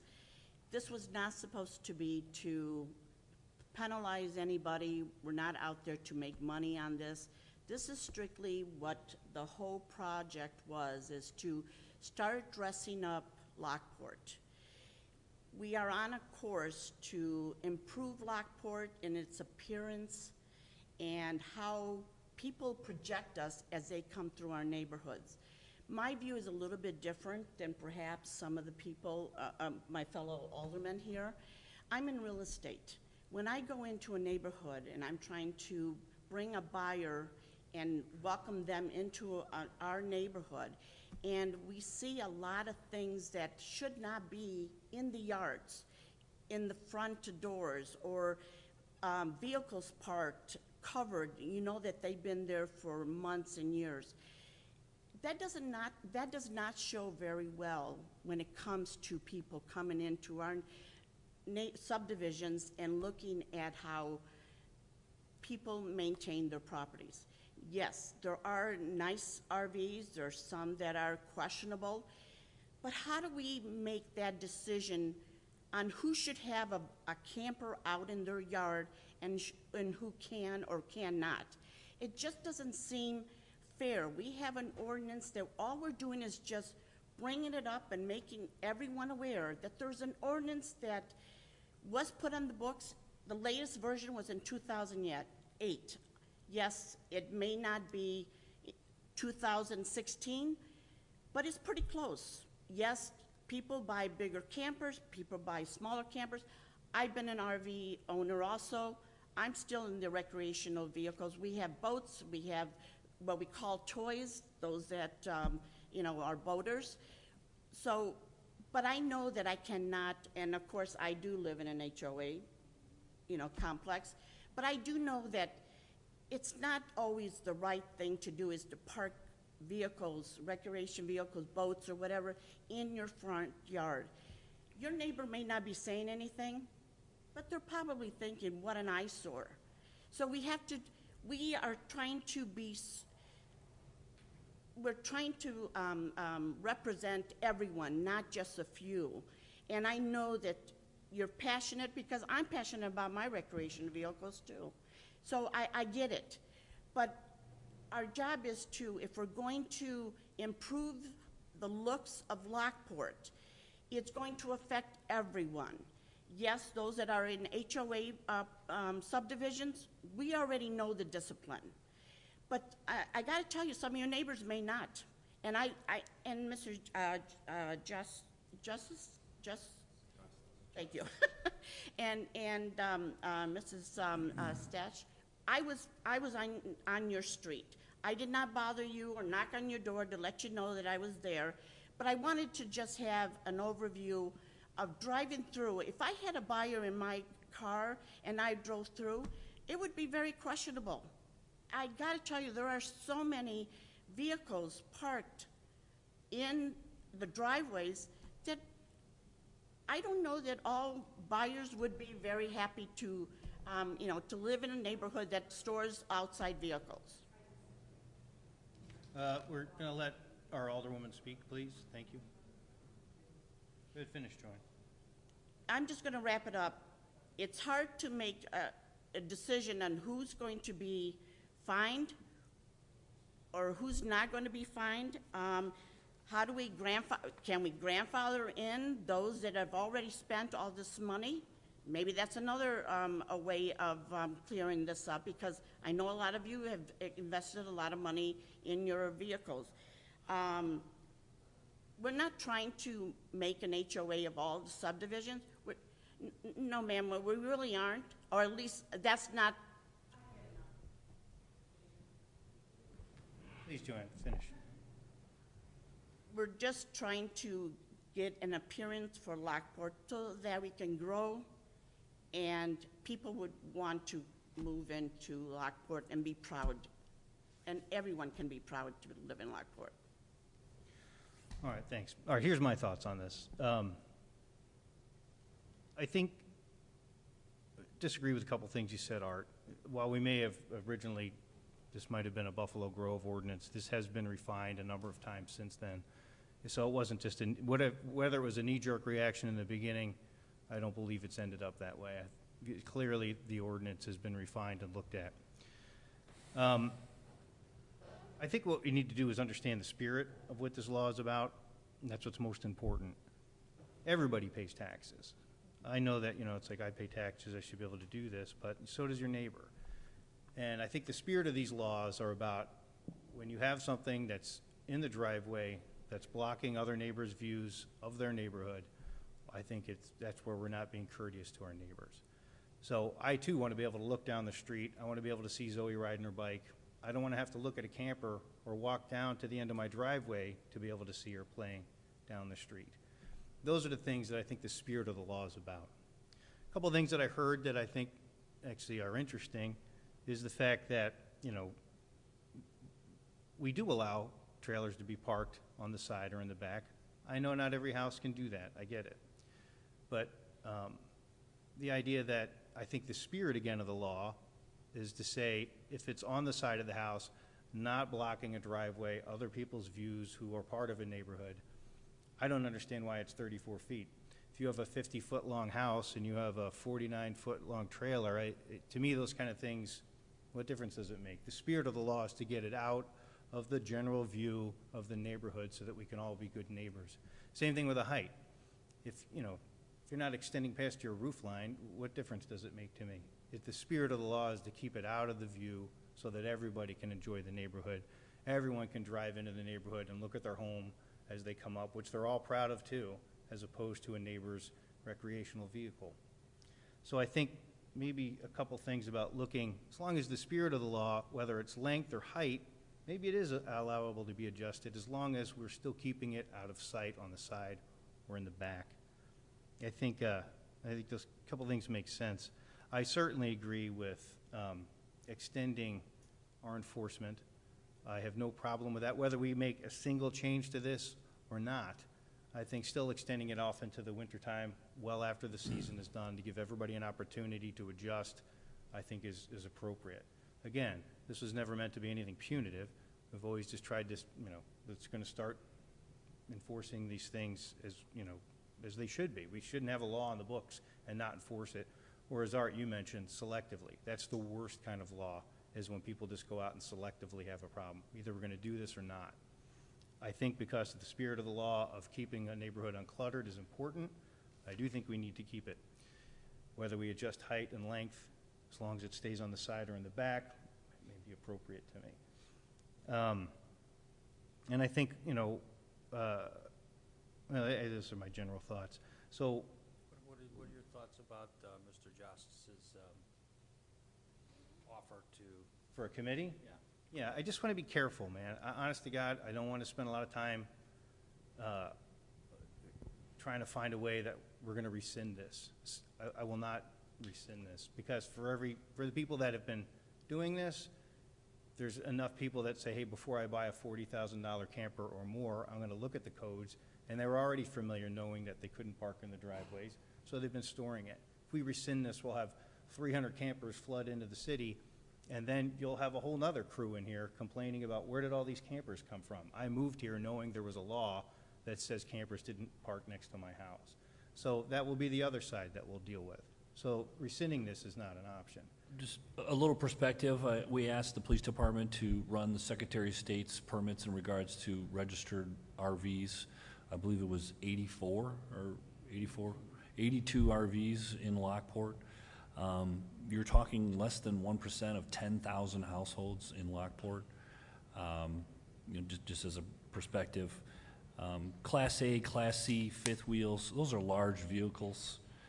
Trailers and hybrids, which are kind of a new model in the last decade. I think when you talked about the spirit of the ordinance, I think the reason they set it at 9 feet is there's not many campers under 9 feet. I think it was intended probably to allow pop-ups, a very type of model, and maybe some hybrids. I think if you go from 9 to 12 feet, you start getting into some subjective things, and do we need to analyze whether we count air conditioning or not? I mean, the staff perspective is we need your direction. We don't have necessarily an opinion. We all have taken calls and emails on this issue, and I appreciate the conversation. I think it's been a good one. Resident committee. We have a citizens committee. It's this elected body. You are our citizens. You are elected to discuss these issues and give staff direction at the committee of the whole, which we are doing tonight. So Certainly, we'd be, if directed, staff can meet with residents. I'm not sure what the outcome would be. If the council's dissent is that an ordinance needs to be in place, and if we're tweaking it to accommodate 12 or 13, and you still have 60 that are out of compliance, I'm not sure we're reaching our mission or goal in regards to what the collective RV owners want. For the record, I have a camper. I keep my camper off-site storage. It costs me about $50 a month. I think there's options out there that people can find. I think we definitely need to give them more time. The September 1st deadline certainly wasn't meant to be punitive. If it's January 1st, if it's next season, whatever the council decides is fine with us. Yeah. Mayor, if I can make a suggestion? Yes. Maybe if we keep everything enforced, and if it's September 1st or October 1st or anything like that, I'd rather say there's a soft extension for deadline and everything like that, because nothing major is going to change. I think we're all that ordinance is there. We're not going to rescind that ordinance. I think we're all in agreement with that. And then that kind of gives you a soft deadline for residents to kind of voice their opinion. And maybe if they have a tweak to the ordinance that, the gentleman said he's only 4 inches off, if that's a consistent thing, right, every camper is now 4 inches off, then that's something that's a no-brainer to do. If you're the only person, that's probably not a change, right, that we'd want to make. But at least we can have that conversation sooner than later and not drag on till January, December, and so forth. So I think when we're doing this, again, it's been an ordinance for so many years, 20 years and everything right now. I think we were generous in saying September 1st. I'm open to October 1st. It's one of those things, but one vote for that we're here. Most people that do keep their campers in storage in the winter is usually done at the winter time. November 1st, is appropriate. January 1st can be extended, whatever you guys want. All right. Anything else before I wrap this up? All right. So this is what we'll do. My suggestion to you, we extend this out to November 1st. There's a couple things I think are worthy talking about. I think whether keeping things on the side, whether they're height or width, as long as they don't extend past the house or the roof, that seems to be reasonable to me. But as opposed to, hey, you're only 4 inches off, we'll let it slide. I think it needs to be easy to understand. Okay. But before we just make a grand decision on it, let's just kind of think on that here a little bit on what's appropriate. Mr. Justice, if you want to give a buzz. Yeah. If I may, I don't know if it kind of works with everybody coming back up here. There's just that's why I've asked for a committee. I'm not telling you what to do. I'd like to make some suggestions. Speaking to some of the aldermen at my house, they really didn't know much about an RV. So I asked if they really were familiar with the ordinance. And I'll tell you, like I told you, I didn't even know about it until those two guys came and complained. It was, honestly, I used to have a guy park his 18-wheeler next to my house, and I thought, no, that's Lockport, nothing I could do about it. Well, it's actually not true. There was an ordinance, but most people abuse it, and so I didn't know about it. I am perfectly glad, the idea of the height, and I hear what Ben's saying, it's they probably did cut it off at a certain height to exclude a lot, but I have no problem looking at what I believe is the spirit of not cluttering up a neighborhood. So this is what we'll do, okay? We're certainly going to extend this deadline so that we can, whether we change anything to this or not, I think everybody who's either been unaware of this or not needs to have some opportunity to either put a pad in the side of their house or find storage. So I have no problem doing that, extending this deadline. As far as looking at is the height and length requirement an option, I'm open to it, but I'm not going to make a decision here because there may be something I'm not thinking about that's not appropriate. So why don't we do this? Mr. Justice, if you want to Explore talk. some suggestions. That's all I'm asking. Yeah. Can Do you you want to gather? meet as a group, or you want me to pass along? I'd rather meet Now, you're gonna meet more with than staff. one person. You're going to meet with staff. Maybe I'll talk to one of the aldermen if there's somebody that wants to talk about it. But And then I may look for somebody who, I'll try to find some people to talk through this. One of the other things is that you may store yours at a lot. I store mine next to my house. It's actually just back from the face of my house. I take the insurance off of it. I take the collision off of it in the wintertime to save myself some money because it's parked next to my house. I don't have to insure it. I don't want to put it in a lot where it can be broken into. It's next to my house. Rich, that's stuff I can't help. I mean, that's stuff like if you're gonna buy recreational vehicles and they don't fit, they don't fit. You have to store them off-site. That's what it is. As far as like if it's able to be on the side of the house and out of the view or in the back, I think that's appropriate because then it's considerate for the whole neighborhood. And that's what we have to think about is everybody in the neighborhood, not just the RV owners. And if you listen to what I had said in my initial statement, which didn't get too deep into things, I just said that I tried to be considerate with my neighbors. I have paved it. It is behind the front of the house. I have made a considerable $10,000 investment on being able to plug it in now behind. Yeah, and like I said, 3 foot over if from I'm the lot hearing it line. right, that seems to make sense to me. It's just that there are some things in the ordinance that do need to be tweaked with the current standards, height and length. We're gonna look into it. And then Rich, part of it Rich. is, have you looked at that word? What is I that? said I'll look into it, Bob. I said I'll look into it.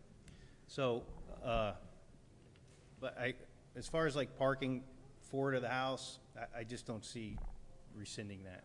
So while that's gonna maybe a problem on some folks, I'm not asking to have the ordinance rescinded. I was the abandoned car officer for 5 lousy years.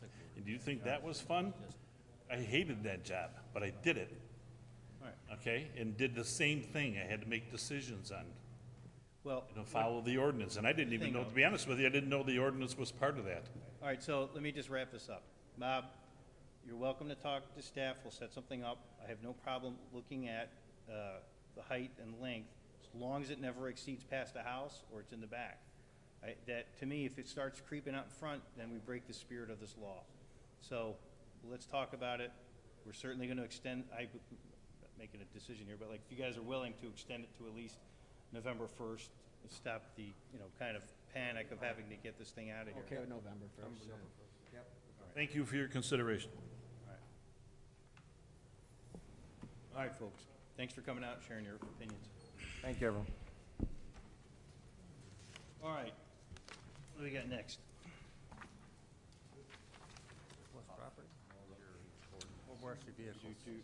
Break? If you're going to take that one, 5-minute break? You want a 30-second break? Let's do the surplus. It's just One item. No, yeah, Last item, yeah. Obviously, I mean, the other item on the agenda was the city pride letter, which has began with Alderwoman Bartleson. We've made some adjustments to it. We can certainly hold off in the next few weeks as we discuss this RV part of the ordinance, and we'll send it out. We'll bring it back to send it out later. Excuse me, Ben, don't you think though, just so that people understand where we're coming from, maybe this might be a letter of education to them? We could certainly change a little text on here about what the current ordinance suggests and that compliance is going to be expected by November 1st. I just want everyone to be educated what that ordinance is all about. Sure. Okay, so I don't know that holding back that letter is going to really do us any justice. The people need to know what that ordinance is all about, and then they can, at least if they want to investigate it, that's totally fine. They can do whatever they feel they need to, but And a lot of it talks We're on about course to landscaping and educate, thoroughfares. you know, Yeah, it's the more than residents. just the RV. So that's just one paragraph. Okay. Get that out. We'll clean it up and change the date and give current status. Yeah, really, at the moment, that's the only thing I see changing. Just change the date for that. Okay. yeah. Everything else seems appropriate. I mean, is everyone in agreement? Shouldn't that go out still? So Yeah, that it's way It's gonna go out, it would go out with the water bills next month then. Okay. Okay. And I think the only item we did the audit is, the police department had a request to declare surplus items. Chief, do you have that? Mayor, council members, we have 3 old squad cars, 3 Crown Victorias. The highest mileage is 119,000. The other are less than that, but they're beat pretty well. As well as Tom Fulton's 2003 Chevy truck that was a seized vehicle. We'd be asking that those vehicles allowed to be surplus and auction up to the highest bidder through open off auctions. All right, any questions about that? Questions, yes. Chief, I'm sorry for not emailing you, but I noticed a couple of the ones have paint problems. Are we getting rid of them because of the paint problems, or no? That's part of the reason is paint, but they're at the end of their life too. Okay. Yeah, but that's a good question. We had 2 vehicles that had paint problems from the factory, and we had painted them over the years, and then for some reason it didn't adhere to the aluminum. So. Thank you. All right, so we're good putting on as an action item? Yes. All right. Consent or? Oh, I'm sorry, consent. That too. All right, anything else, open comments, anything, anything, new business? Open comment, I guess, with all the, just really quick, with all the stuff that's going on in the nation, community violence, police officer violence and everything, everyone please be careful out there. Chief, can make sure everyone's being safe out there and the community's being safe.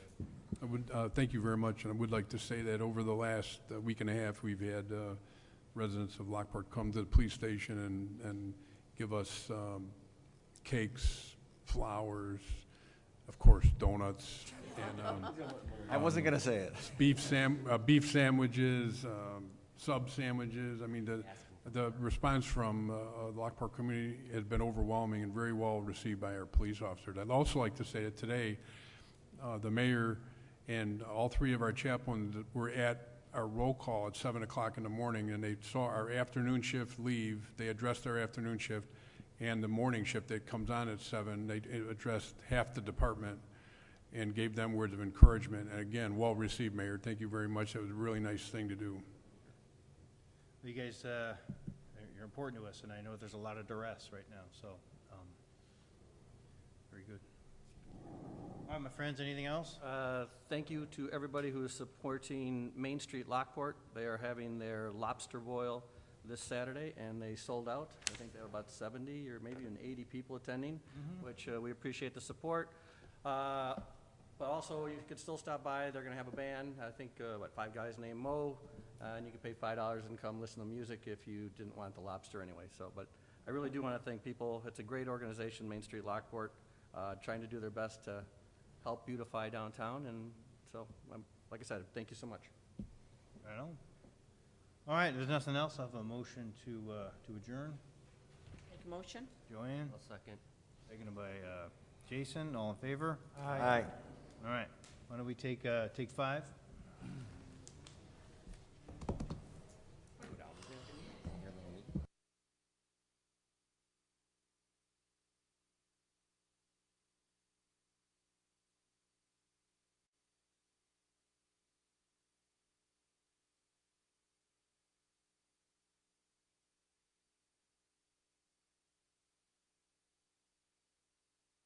Here, let's rock and roll.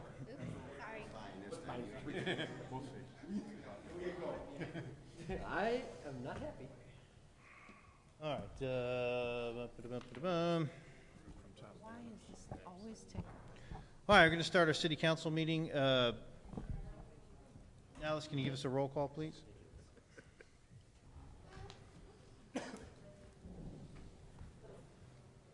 Sorry. Okay. Granicus. Petracos? Here. Capadona? Here. Delocli? Here. Smith? Here? Deskin? Here. Vandermeer? Here. Coretta? Here. Bartleson? Here. Present. All right, so I'm looking to have a motion to have a consent agenda. I'll make that motion. Second. Bob, Darren, all in favor? Aye. All right, so this, at this meeting on the consent agenda, we have the city council meeting minutes from July 6th, committee of the whole meeting minutes, July 6th, our payroll period ending July 3rd. We have a variety of bills. There's resolution 16047. There is the 7th and Washington Street reconstruction project, resolution 16048. Our well 14 redrilling and iron filtration amendments, resolution 16051. And then there's the disposal of surplus vehicles from the street department, resolution 16049. So I'm looking for a motion to pass the consent agenda. I'll make that motion. It's Brian, seconded by Jason. Can I have a roll? I have one question. Yeah. Did, last time we were here, Chris Holmes said that, well 14 was gonna be online by today. Today, what's the I day believe it's it gonna be is. I don't have Amy or Joe with me tonight, but I know it's Just send us- producing. just Yeah, send us that email, tomorrow? sure. Thanks. Okay. All set? We'll have a roll call then? Petracos? Yes. Capadona? Yes. Sologli? Yes. Smith? Yes. Eskin? Yes. Vandermeer? Yes. Coretta? Yes. Bartleson? Yes. 7 yeas, or, I'm sorry, 8 yeas, motion carried. Great. All right, Ben, CA1. Thank you, Mayor and members of the council. CA1 is the brokerage agreement on 929 South State Street. I know Brian is, bless his heart, been patient and hanging out here tonight. We had a few questions at the last meeting, and we wanted to make sure he was here to maybe answer some that we could not. The agreement is in your packet. This is basically, we're going to be seeking a motion to approve an agreement with the Caton Commercial Real Estate Group of Naperville to assist us in finding a user at the site, the old Genovic lot. The price of this property is, we've said, is kind of negotiable. We paid $80,000 for it. We're going to be paying a fee to the brokerage firm for $15,000 once the project is closed. And so there was a lot of questions about, well, what if, is somebody going to buy this and sit on it? Well, the city is going to be brought that agreement in the future. This is just for the brokerage and the representation in the marketplace. So if a buyer gets involved, they're going to have to meet with us, the city, the staff. We will work on a redevelopment agreement for a new building with legal, with staff. We would bring that back to the council, and that's when we're negotiating price. So the price really isn't the determining factor. Certainly the price of the brokerage fee is a determining factor, and we've talked about the differences in commercial rates that they get for commissions and the value of the potential value of the property. And we did a little bit of more homework and found that this fee was reasonable and within the asking price. It's really potentially about some relationships, and Caton Commercial has done a lot of work in the Will County area and other surrounding communities. They have a network of contacts that they can reach out to even before it's listed, and to see the level of interest in developing something in the city of Lockport. It'd be great to have their sign, land for lease, for sale in the downtown, and see if we can get some additional activity. And of course, eventually it'll be on an MLS listing. So I've got Brian here. You can come to the mic if you have any other questions, but we are seeking approval to enter in this agreement for 1 year. All right, well, let me make a motion to pass. May I have a motion? I'll make the motion. All right, Darren, any seconds? Second. JR, all right, any discussion, any questions? I have a question. So we're hiring brokerage, what are you listing it as? So my confusion is, you list it, you put it out there, and a resident comes up and says, I want to buy that property. It's an investment property, I want to build a hot dog shack, I want to build it's on the MLS, I can buy it. How do we come back as part of this deal that somebody saw it on MLS and say, no, there's other steps. You have to come to the city council first, and you have to give us your plan. Well, we're first. still the owners. Yeah, we dictate the sale. But if I'm selling my house, I know the commercial is different. You can reject somebody and say, I don't. If you don't like their price, yes. Well, You okay. don't like, If the terms of the contract is not satisfactory to the board, we do not have to accept, you make a counter offer. but price, but I mean, you can, so there's an honest question, because I don't know, and you're expert on this.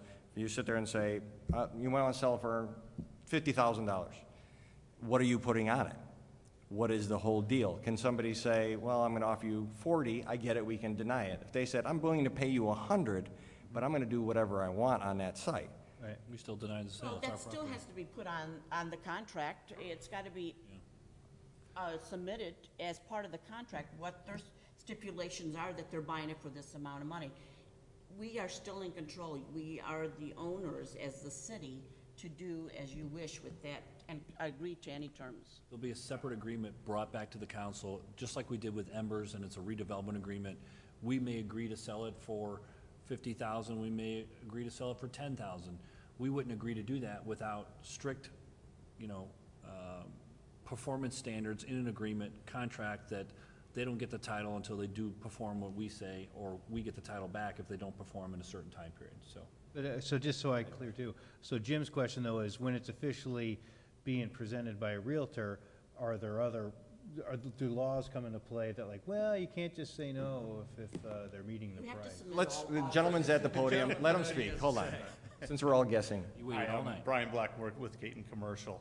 I understand your concern with the MLS, because the MLS has its own set of rules and everything. So as I spoke with Ben, we could come up with a set of bidding instructions, per se, that would kind of be attached with the MLS listing. As far as CoStar and LoopNet and i6 and all these other commercial exchanges, we don't have those type of rules. So I would work with Ben and council and come up with those stipulations that they have to adhere to make an offer. And we can certainly, put anything we want in the final contract. And as I mentioned to Ben, I don't foresee anyone just coming in making an offer on this property. They're gonna have to come and talk to staff, talk to council members, and see what your vision is. So we'll have an opportunity to talk with them and understand what they're trying to do before we enter into any contract. Or it can be subject to the conditions that perhaps the buyer is looking for. They can write a contract, but it will be subject to them or the city approving what stipulations perhaps that. And we can stipulate that it's a city contract and not just a standard MLS Realtor Association contract. It's still, like, I sold my house, and it was like, I set my price, somebody met my price, they took it, and if I said no, I needed you to come in and paint and redo the backyard and everything before you bought this house, they'd say that's totally different. I don't know if there's a difference between residential and commercial, right? That somebody's doing that. If you put a specific set of instructions on the listing on the MLS, then that sale is contingent upon those, as long as you put it with it. And that's what I'm missing, like, what is you must be a developer? So can we make it as general as it has to be a project that is approved, or a development that's approved by a city council? Yes.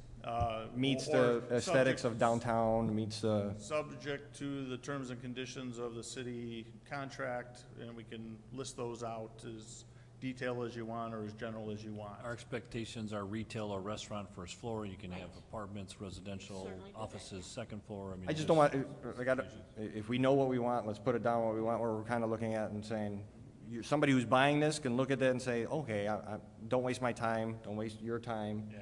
But I know they want X or something close to X to be fit in that downtown feel and go from there. And I still think that property values, right, you talk about property values, I don't want to hurt downtown property values. So if it's set at a normal appraised property value and the city council works with that and gives you incentives or discounts, at least that MLS is set at a nice price so it doesn't hurt any other property owners.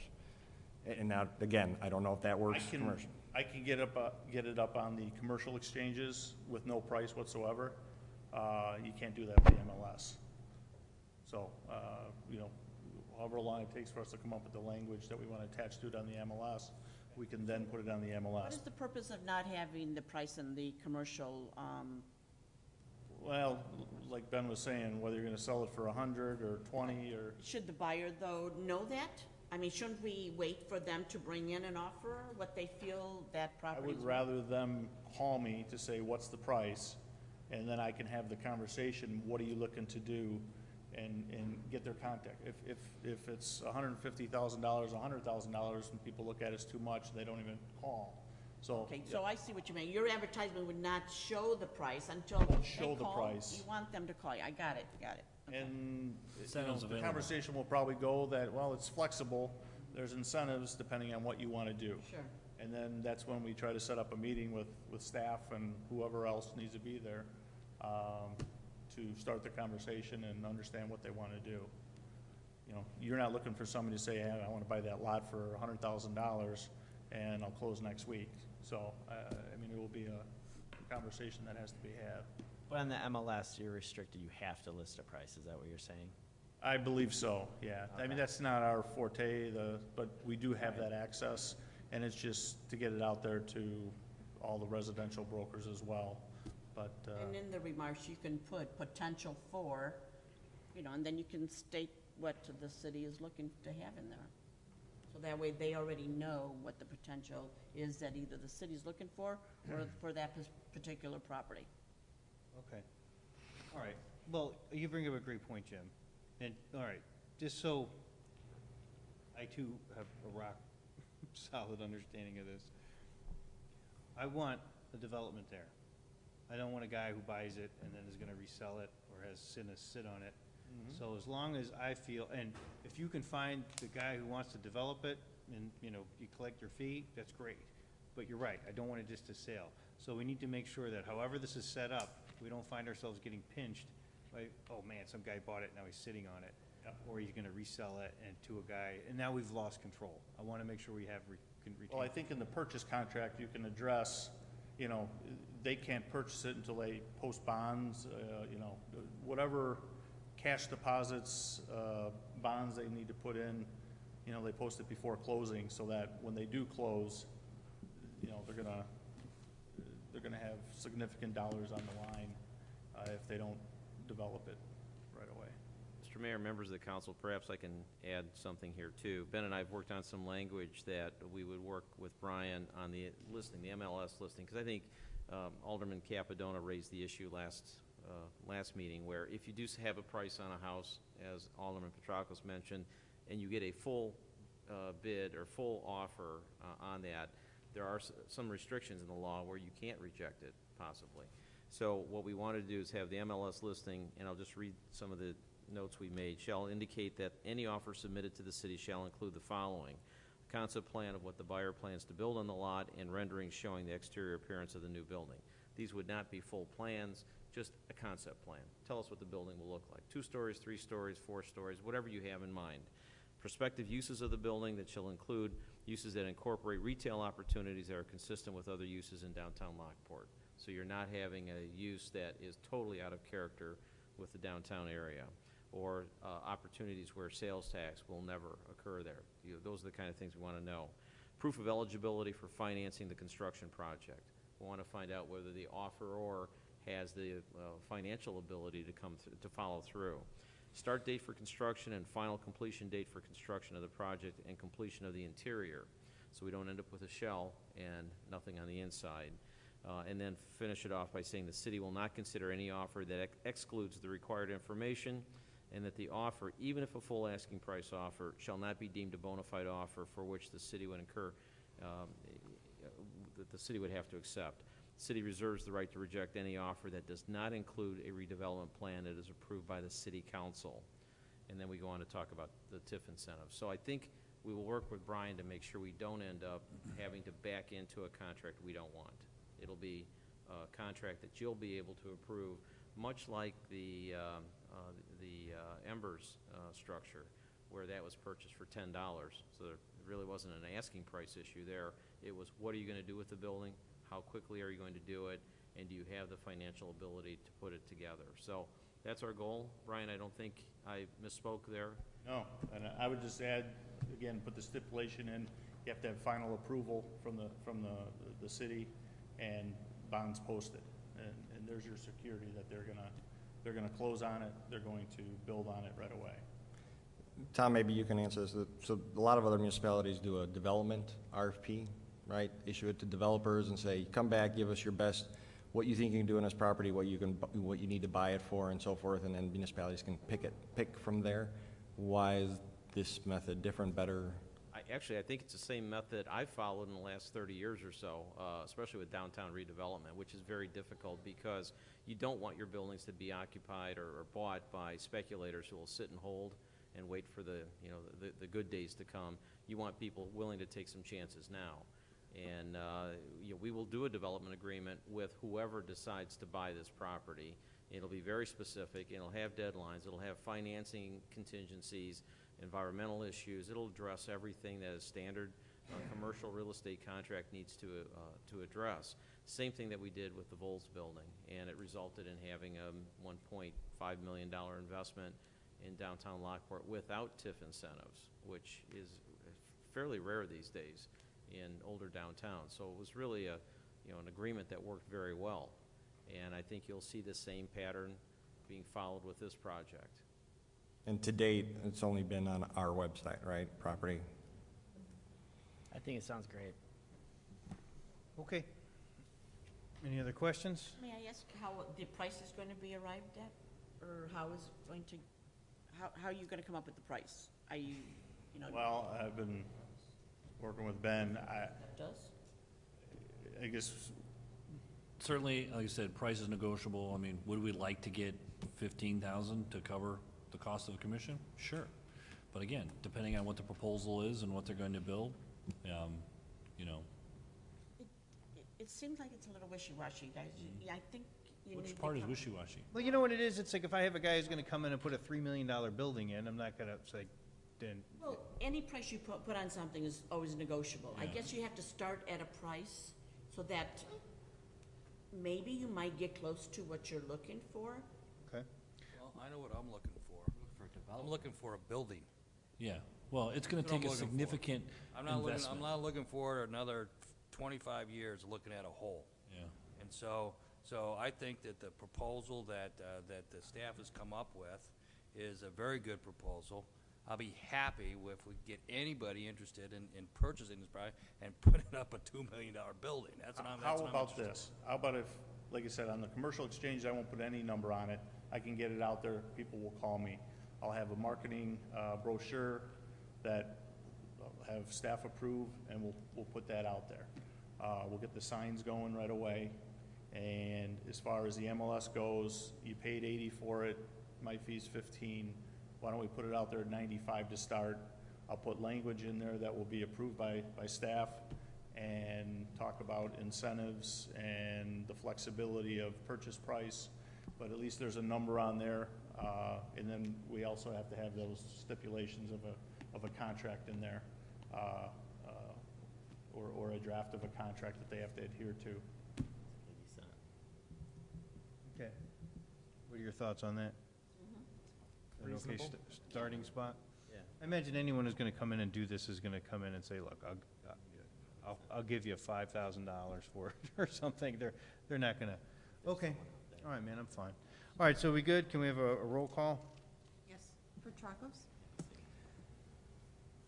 Yes. Capadona?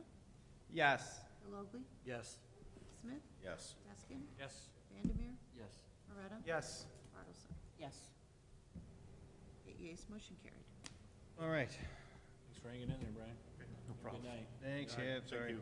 All right, And then I apologize for the confusion on the listing. I think I just having a hard time where I don't want to legislate how he needs to do his job. He's the broker, he's the lister, he's going to try to get this sold and let him dictate price. 15 grand. But anyway, thank you.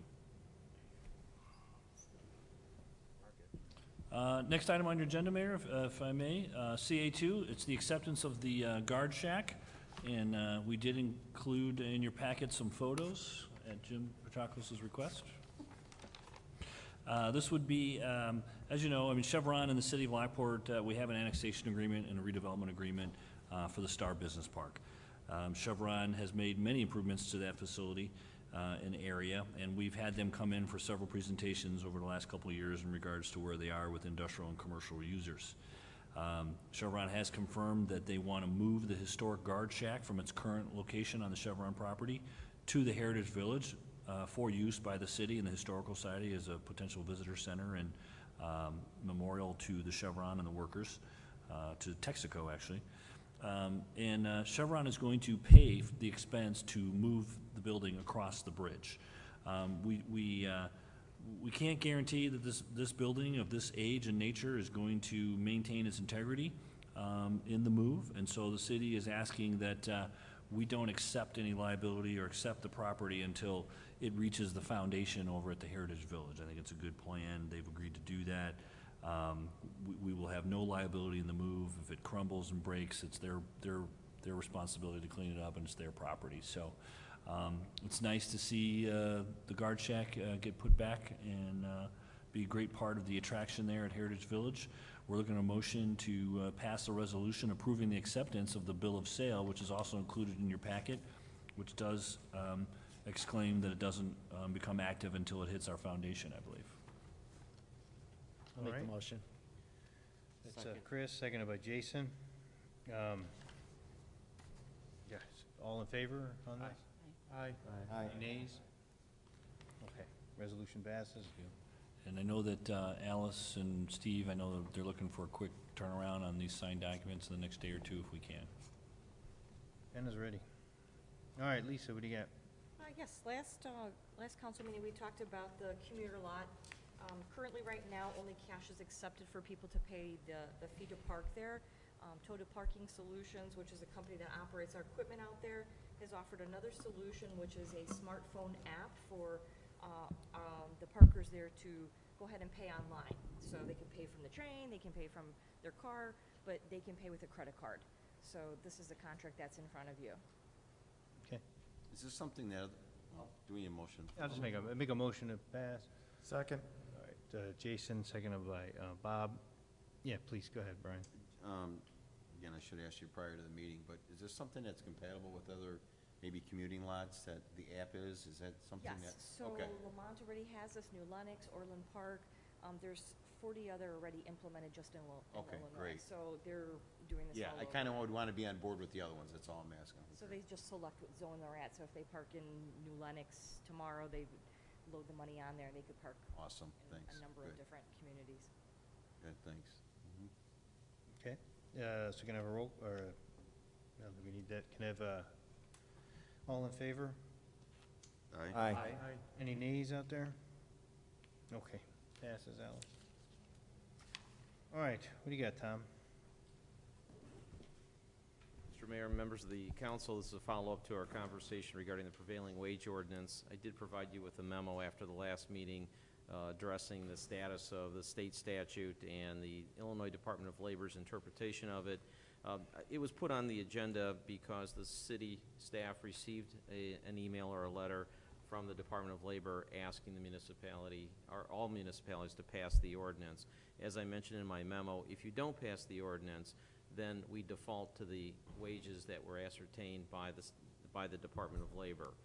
If we wanted to do different wages, we would have to do a wage study under the state statute. And I think I mentioned at the last meeting, that's a very costly endeavor, and it's something that most municipalities do not take on. My recommendation is to be cooperative with the state. Since we have the state asking us to pass the ordinance, we could take action on it tonight and pass it, and then we can submit it. If you choose not to take any action, at that point, we basically default to the wages that have already been ascertained by the state. All right, so can I have a motion to approve? So moved. Second. Is that Jim. Big Jim down there, Darren? Okay, just so I'm clear. So the motion that we just made was to approve us defining the wages, correct? That's correct. We are passing a local ordinance that adopts the wages that were determined by the Department of Labor to be appropriate for all of Will County. What was that again? Yeah, we are passing an ordinance that approves the wages for workers on public works projects in Will County. This is not just a City of Lockport determination, it's countywide. So if we vote yes, and we agree to accept Will County, do we have to then go ahead and publish these wages at our expense? The statute provides that the municipality is required to publish in a newspaper. My recommendation to the city staff has been not to publish it. You'll see, on occasion, you'll see some communities publishing it, but most municipalities do not. So And again, I'm not telling you that we should violate state law, but because of that default provision in the state statute, it basically says if you don't do anything, you're still subject to the wages as ascertained by the Department of So a Labor. no vote accomplishes the same thing as a yes vote, but it doesn't cost us any money. It will not, It doesn't cost us any money to publish anything. either way, you're not mandating the publication of the ordinance. The staff would not follow through with a publication on it. If we hear from the Department of Labor that we're required to publish, we'll take issue with that, we'll bring it back to you, but they would have to pursue many municipalities throughout Illinois. So- Yeah, all of our public works contracts contain a prevailing wage provision. That's a law that's been in effect since 1941. So we're not blazing any new trails here. We're following what the city of Lockport and almost all municipalities have followed for many, many years. So if we were to vote no, that means we're still in compliance, correct? Yes. Okay. We would not recommend being out of compliance with the prevailing wage statute as far as the actual payment of wages to workers for the companies that we hire, whether it's Faro, D Construction, Austin Tyler. All of our contracts will always have a prevailing wage provision unless the state changes the law. And as many of you have probably followed, the governor is recommending a change in this law, but he's not getting much traction with Speaker Madigan and the Senate. All right. I mean, forgive me, because I wasn't here last time when this was probably discussed more in detail, but what's the point in even, what are we accomplishing here? We're actually, I think that's why many municipalities take no action. We know that we don't have a choice, that all of our contracts must contain a prevailing wage clause, which they do, and if we take no action, we're still at the same place we are if we were to pass the ordinance. I think what Alderman Duskin is raising is the cost of publishing it in a newspaper. This goes back to a 1941 statute back in the day when municipalities communicated new ordinances through the publication in a local newspaper. Those days have changed. So basically, if we vote yes, we have to set the prevailing wage, which may be identical to what Will County is, correct? No. If we say yes, we are acknowledging that we are accepting Will County's prevailing wage that is standard for throughout Will County. And every public project, and as an architect, we publish those with every spec that goes out, every project that goes out for every county that project is in. And I was told that our engineering does the same thing. So we are publishing out there with every project. This is just acknowledging that, yes, we're following prevailing wages, it's just a formality. But also, if we were to vote no, it falls back on the state law, which accomplishes the exact same thing. Correct. But somebody may come knock on your door. Somebody what? Come knock on your door, I'm saying. The state's asking us to acknowledge the prevailing wage. It's more of a response from the staff that we received a letter from the state wanting to know if we've been in compliance. We've asked you to be in compliance. We already operate in. It's a formality, I'm fine with this. This is standard. There are towns that all vote no as a symbolic gesture, but it really doesn't mean anything because you still follow the wage ordinance. And I tried to say, well, what if we don't agree with the wage last time? Like, we would have to undertake our own wage study, which isn't worth so the only real way to make a change, because I didn't like this when I saw it, I called Ben right away. I think it's ridiculous, but the only way that I understand to make a real change, it's not worth standing up and doing. It's frankly a waste of taxpayers' money to try to make it, in my opinion, to make it to try to make It is. change to this. Yep. All right, so? I'll defer to people who understand what we were talking about. We deal with this at every time. It's just a formality. It's a formality, yeah. All right, so we'll do a roll call. Jim, you want to start? Yes. Thank you. Capadona? Yes. The mayor calls Delogley? Yes. Smith? Yes. Deskin? Yes. Vandermeer? Yes. Loretta? Yes. Bartleson? Yes. I thought we were going to get one no. Okay. All right, next is Pam. Yes, thank you, Mayor, Council. This item is the Municipal Code Text Amendment for Chapter 134, Regulated Substances, in particular the section regulating comprehensive regulation of tobacco products. As you know, we've been discussing this for several months. Before you this evening is the ordinance number 16-010. We discussed this at both the June 15th and July 6th Committee of the Whole meetings. The attached ordinance does reflect the changes that were discussed and directed by council, which includes, in lieu of doing a building code amendment to incorporate some sort of air cleaning system, we discussed and referenced the system called a Smoke Master air cleaning system or something similar, so at least we have some specifications, and if someone can prove their system works equally as well, that would be acceptable. In addition, the direction was to extend the timeline for existing business compliance to 18 months, which has been incorporated into this ordinance. So with that being said, and also I just want to remind everyone that the moratorium extension is in place until August 1st. So even if this passes, we're still in a moratorium period until that time period. So with that being said now, I'm seeking a motion to pass ordinance number 16-010, which is an ordinance amending Chapter 134, Regulated Substances. The specific sections have been identified of the city's municipal code pertaining to regulated substances, which is the comprehensive regulation of tobacco products, which would now include alternative nicotine and vapor products as presented. I'll make that motion. Second. All right, Chris and Jim. Let's do a roll call.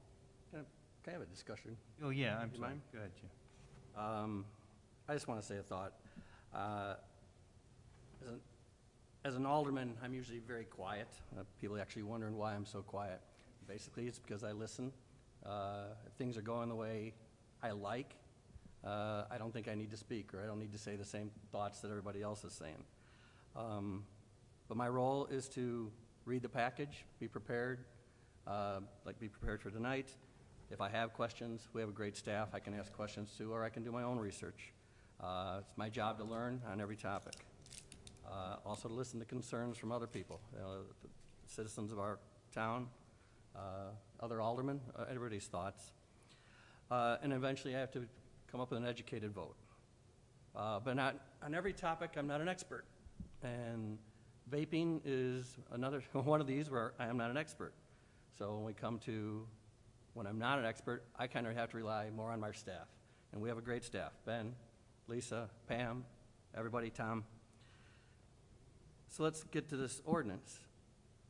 Like I said, I'm not an expert, and I kind of relied more on staff. I guess I do have a couple friends who are in this industry, so I'm a little bit more concerned about it, I guess.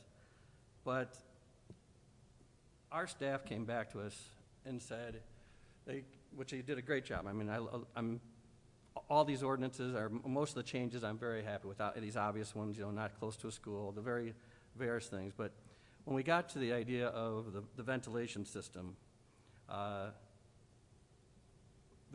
staff came back and said, we really don't want to go there. We recommend, I'm not going to set an example, or we're not going to tell people what they have to do, because they did their research and felt like it wasn't necessary. But our council said, no, no, no. I don't like the look of smoke/vape, whatever you want to call it, in these buildings. And Darren is a great guy. He's passionate about everything, and this is where I probably should have spoke last week or 2 weeks ago. Darren got into smell. No, Darren, it wasn't about smell. It's about the seeing of the smoke in these buildings and the perceived image that this means. And I like how earlier in our ordinance, I'll read it, it says, potential health risks and or benefits associated with electronic smoking devices, including liquid nicotine and other toxins, are subject to further study. Which basically means we're saying we don't know if it's good or bad for us. We haven't done the official study. So, but now we're going against what we are saying and saying, oh, but I don't like all this smoke in there, all this vapor in there. So I'm telling these people they have to put a filtration or ventilation system in. I stopped at the 3 Lockportt establishments, and I went into them. I had one of them actually said, let's try to get this thing filled with vape, and they filled it up, and in a matter of 30 seconds, the vape was gone. I also went to every neighbor and said, do you complain about the next door neighbor? One establishment complained, and that was more because of a concern that at the top of the roof, they are not sealed properly. There's not, I mean, so there is a gap there, so smoke, yes, or vape or whatever, can get into the other room. But they're in the process of getting that closed up. But at that same time, that establishment is playing music so loud that we're having a hard time even having a conversation in the vaping place. So what are we enforcing? Oh, we don't want vape to go in there, but it's okay for them to play their music real loud, and, I mean, they have to coincide with each other. But that's what they have to do. So I just think we are setting a fine line, or we're getting really picky on these, what we think is perceived image. And Alderman Petracco is right. Yes, we can regulate things. Do we want a strip club to come in here? No, they can go, like you said, go build in Franklin Park. Do we want, I mean, yes, we do have control of what we want to bring in. But do we have the right to say what's wrong and right about a different, of what we perceive as wrong? And one of the owners said, I am under the stereotype all the time. I am a perceived head shop. People think this is illegal. So we are almost treating these people the same way they are. Which also leads me to a letter to the editor back in the Herald News back in March 17th. And I'm just going to read a little bit of it. It says, to the editor, once again, our Lockport City Council has chosen to add a business to Lockport that is neither wanted or needed. It was announced that another gas station will be built next to the Aldi's food store on Farrell Road. Is this what the citizens of our town really need? Do we also need warehouses built along Interstate 355?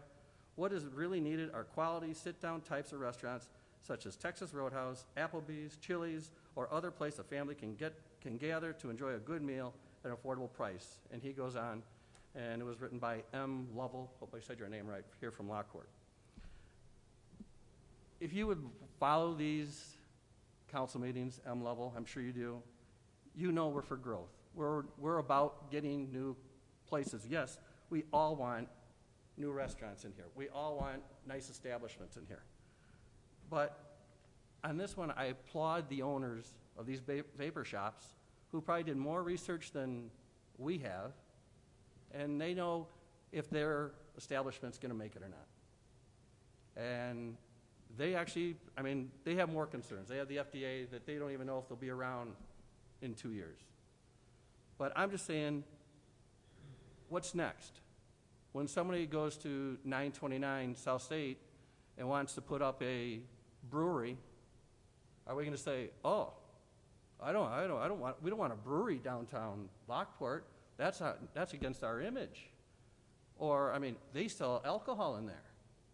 Or if a distillery, or a Harley Davidson owner wants to put I mean, now we're like making decisions based on what we perceive is negative.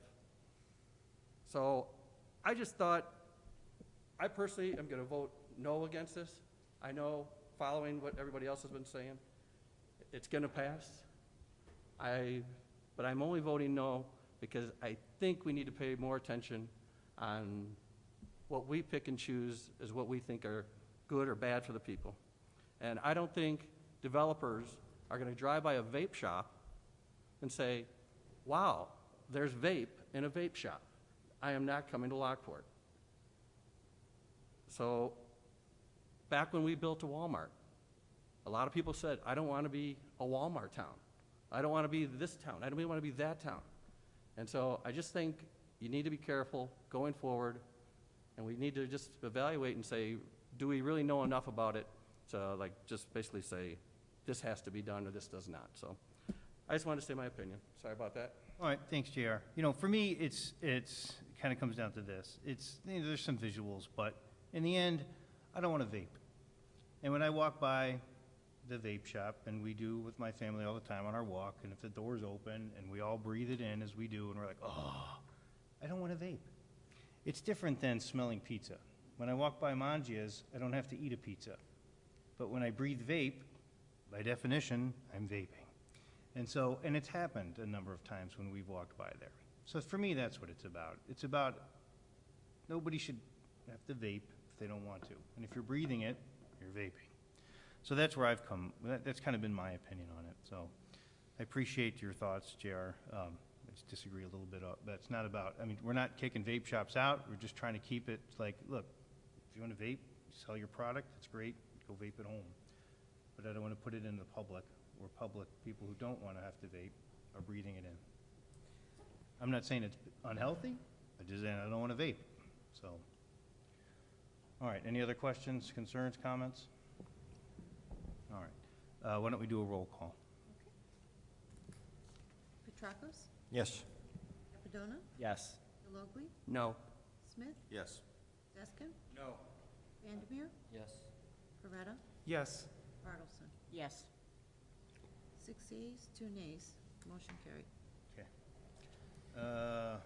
Tom, you're next? Actually, are you talking about Public Works 1? We don't, I'll take that. I think we're on PW1.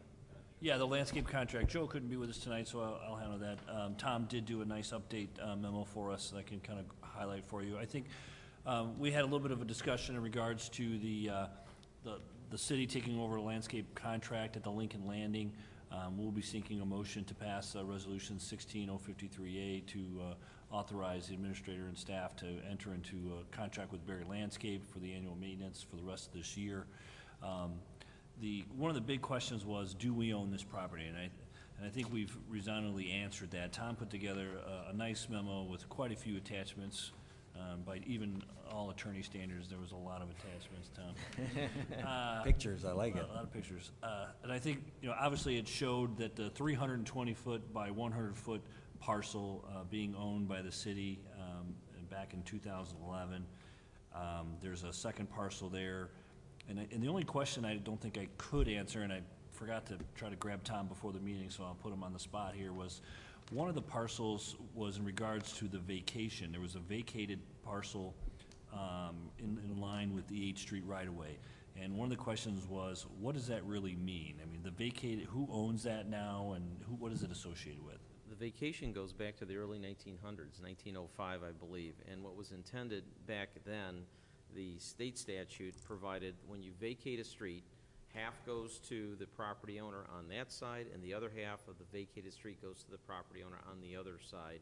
And in this particular case, the state happened to own the parcel to the south of 8th Street. So the south half of 8th Street went to the state. Later on, after IDNR was created, IDNR took responsibility for maintaining and managing state-owned properties in areas like the I&M Canal. So that's how IDNR got involved with this. Later on, the Will County Historical Society obtained what's called a license agreement, similar to a lease or permission to use the property, and that license agreement allowed the property to be incorporated into a park setting or an educational facility open to the public. That license was assigned to the city a few years ago. So the city has control over the entire stretch of Lincoln Landing, owning about 90% of it, and then having the remaining 40-foot by 100-foot parcel under a license agreement with the state of Illinois. So that's how we ended up getting ownership and control of most of all of the property. So the other questions to that is, so the north part that's vacated, that goes to public landing. Yes. All the alterations, I think that brought up last time, all the stone, the landscaping, all that stuff, that is whose? Is that ours now? Yeah, it would be my opinion, and again, this is something we need to work out with the foundation, because the foundation paid for all of the improvements, all of the new stone. The original stone was paid for by the foundation. There was a problem with the stone. I think we talked about that, and it was all replaced in the last couple of months, and that was done through settlement with the insurance company. So the city has not invested in the new improvements there. But because those improvements are fixed to the ground, it's my opinion that those actually belong to the city. What we need to do with the foundation is have a follow-up conversation like we've had with Chevron regarding the guard shack, and you took action on a bill of sale or a quitclaim deed tonight authorizing the formal transfer of what was up in the air at one point but becomes part of something affixed to the ground. We need to have that same process with the foundation, to have the foundation transfer any interest it has in what it purchased to the city, so we have full ownership. There are other issues that we've all worked through on maintenance, and I think that's why you're seeing this contract in front of you. There will be a snow removal conversation that'll happen in the next couple of months before the snow flies. But those are the things that are getting worked out between the city staff and the foundation. And as you saw from the paperwork, there were 5 or 6 other agencies involved with the planning of this. I think they've stepped to the side now, Lewis University, the grade school, some of the other agencies. So it really is a conversation between the city and the foundation. And that's exactly right. There's so many hands in this that if we can clean it up, and if we're gonna, nobody probably knew about that was our property, or some people probably did, and now that we're cutting the grass, we're like, oh, that's our property, give it to our property. So if the stones now on that IDNR property become IDNRs officially, I think we should clean up that property down the road, or I don't know how troublesome that is, but, so we take full control of that, and that's something that we have to do. That's fine, it's our property, and we take that. I know I sent an email, I think, over the weekend, of cars were driving on the public landing.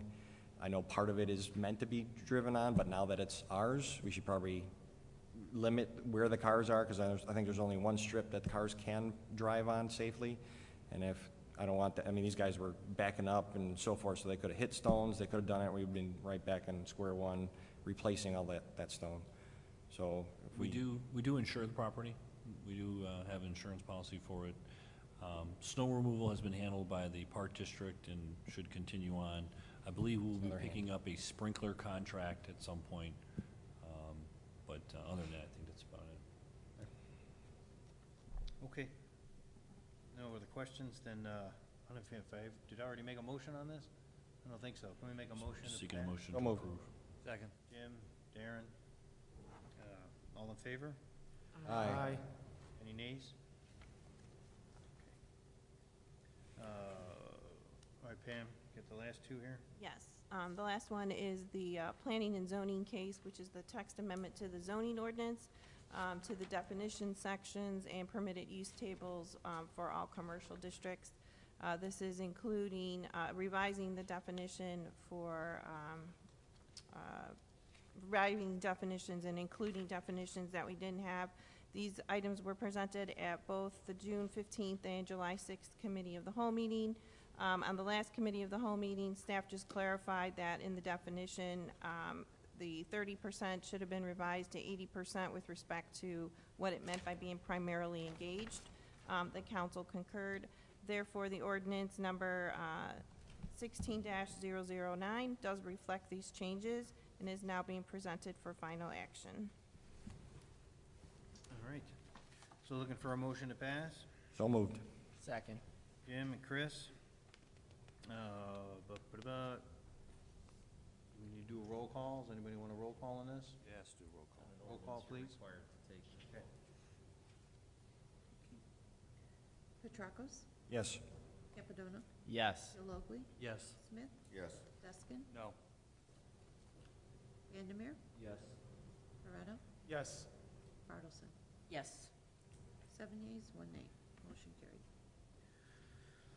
All right. Looks like everything. Any other comments? All good to go? Good job. All right, then looking for a motion to adjourn. So So moved. moved. Second? Man, Bob and Joanne, I think you got it covered now. Okay, all in favor? Aye. You got a minute?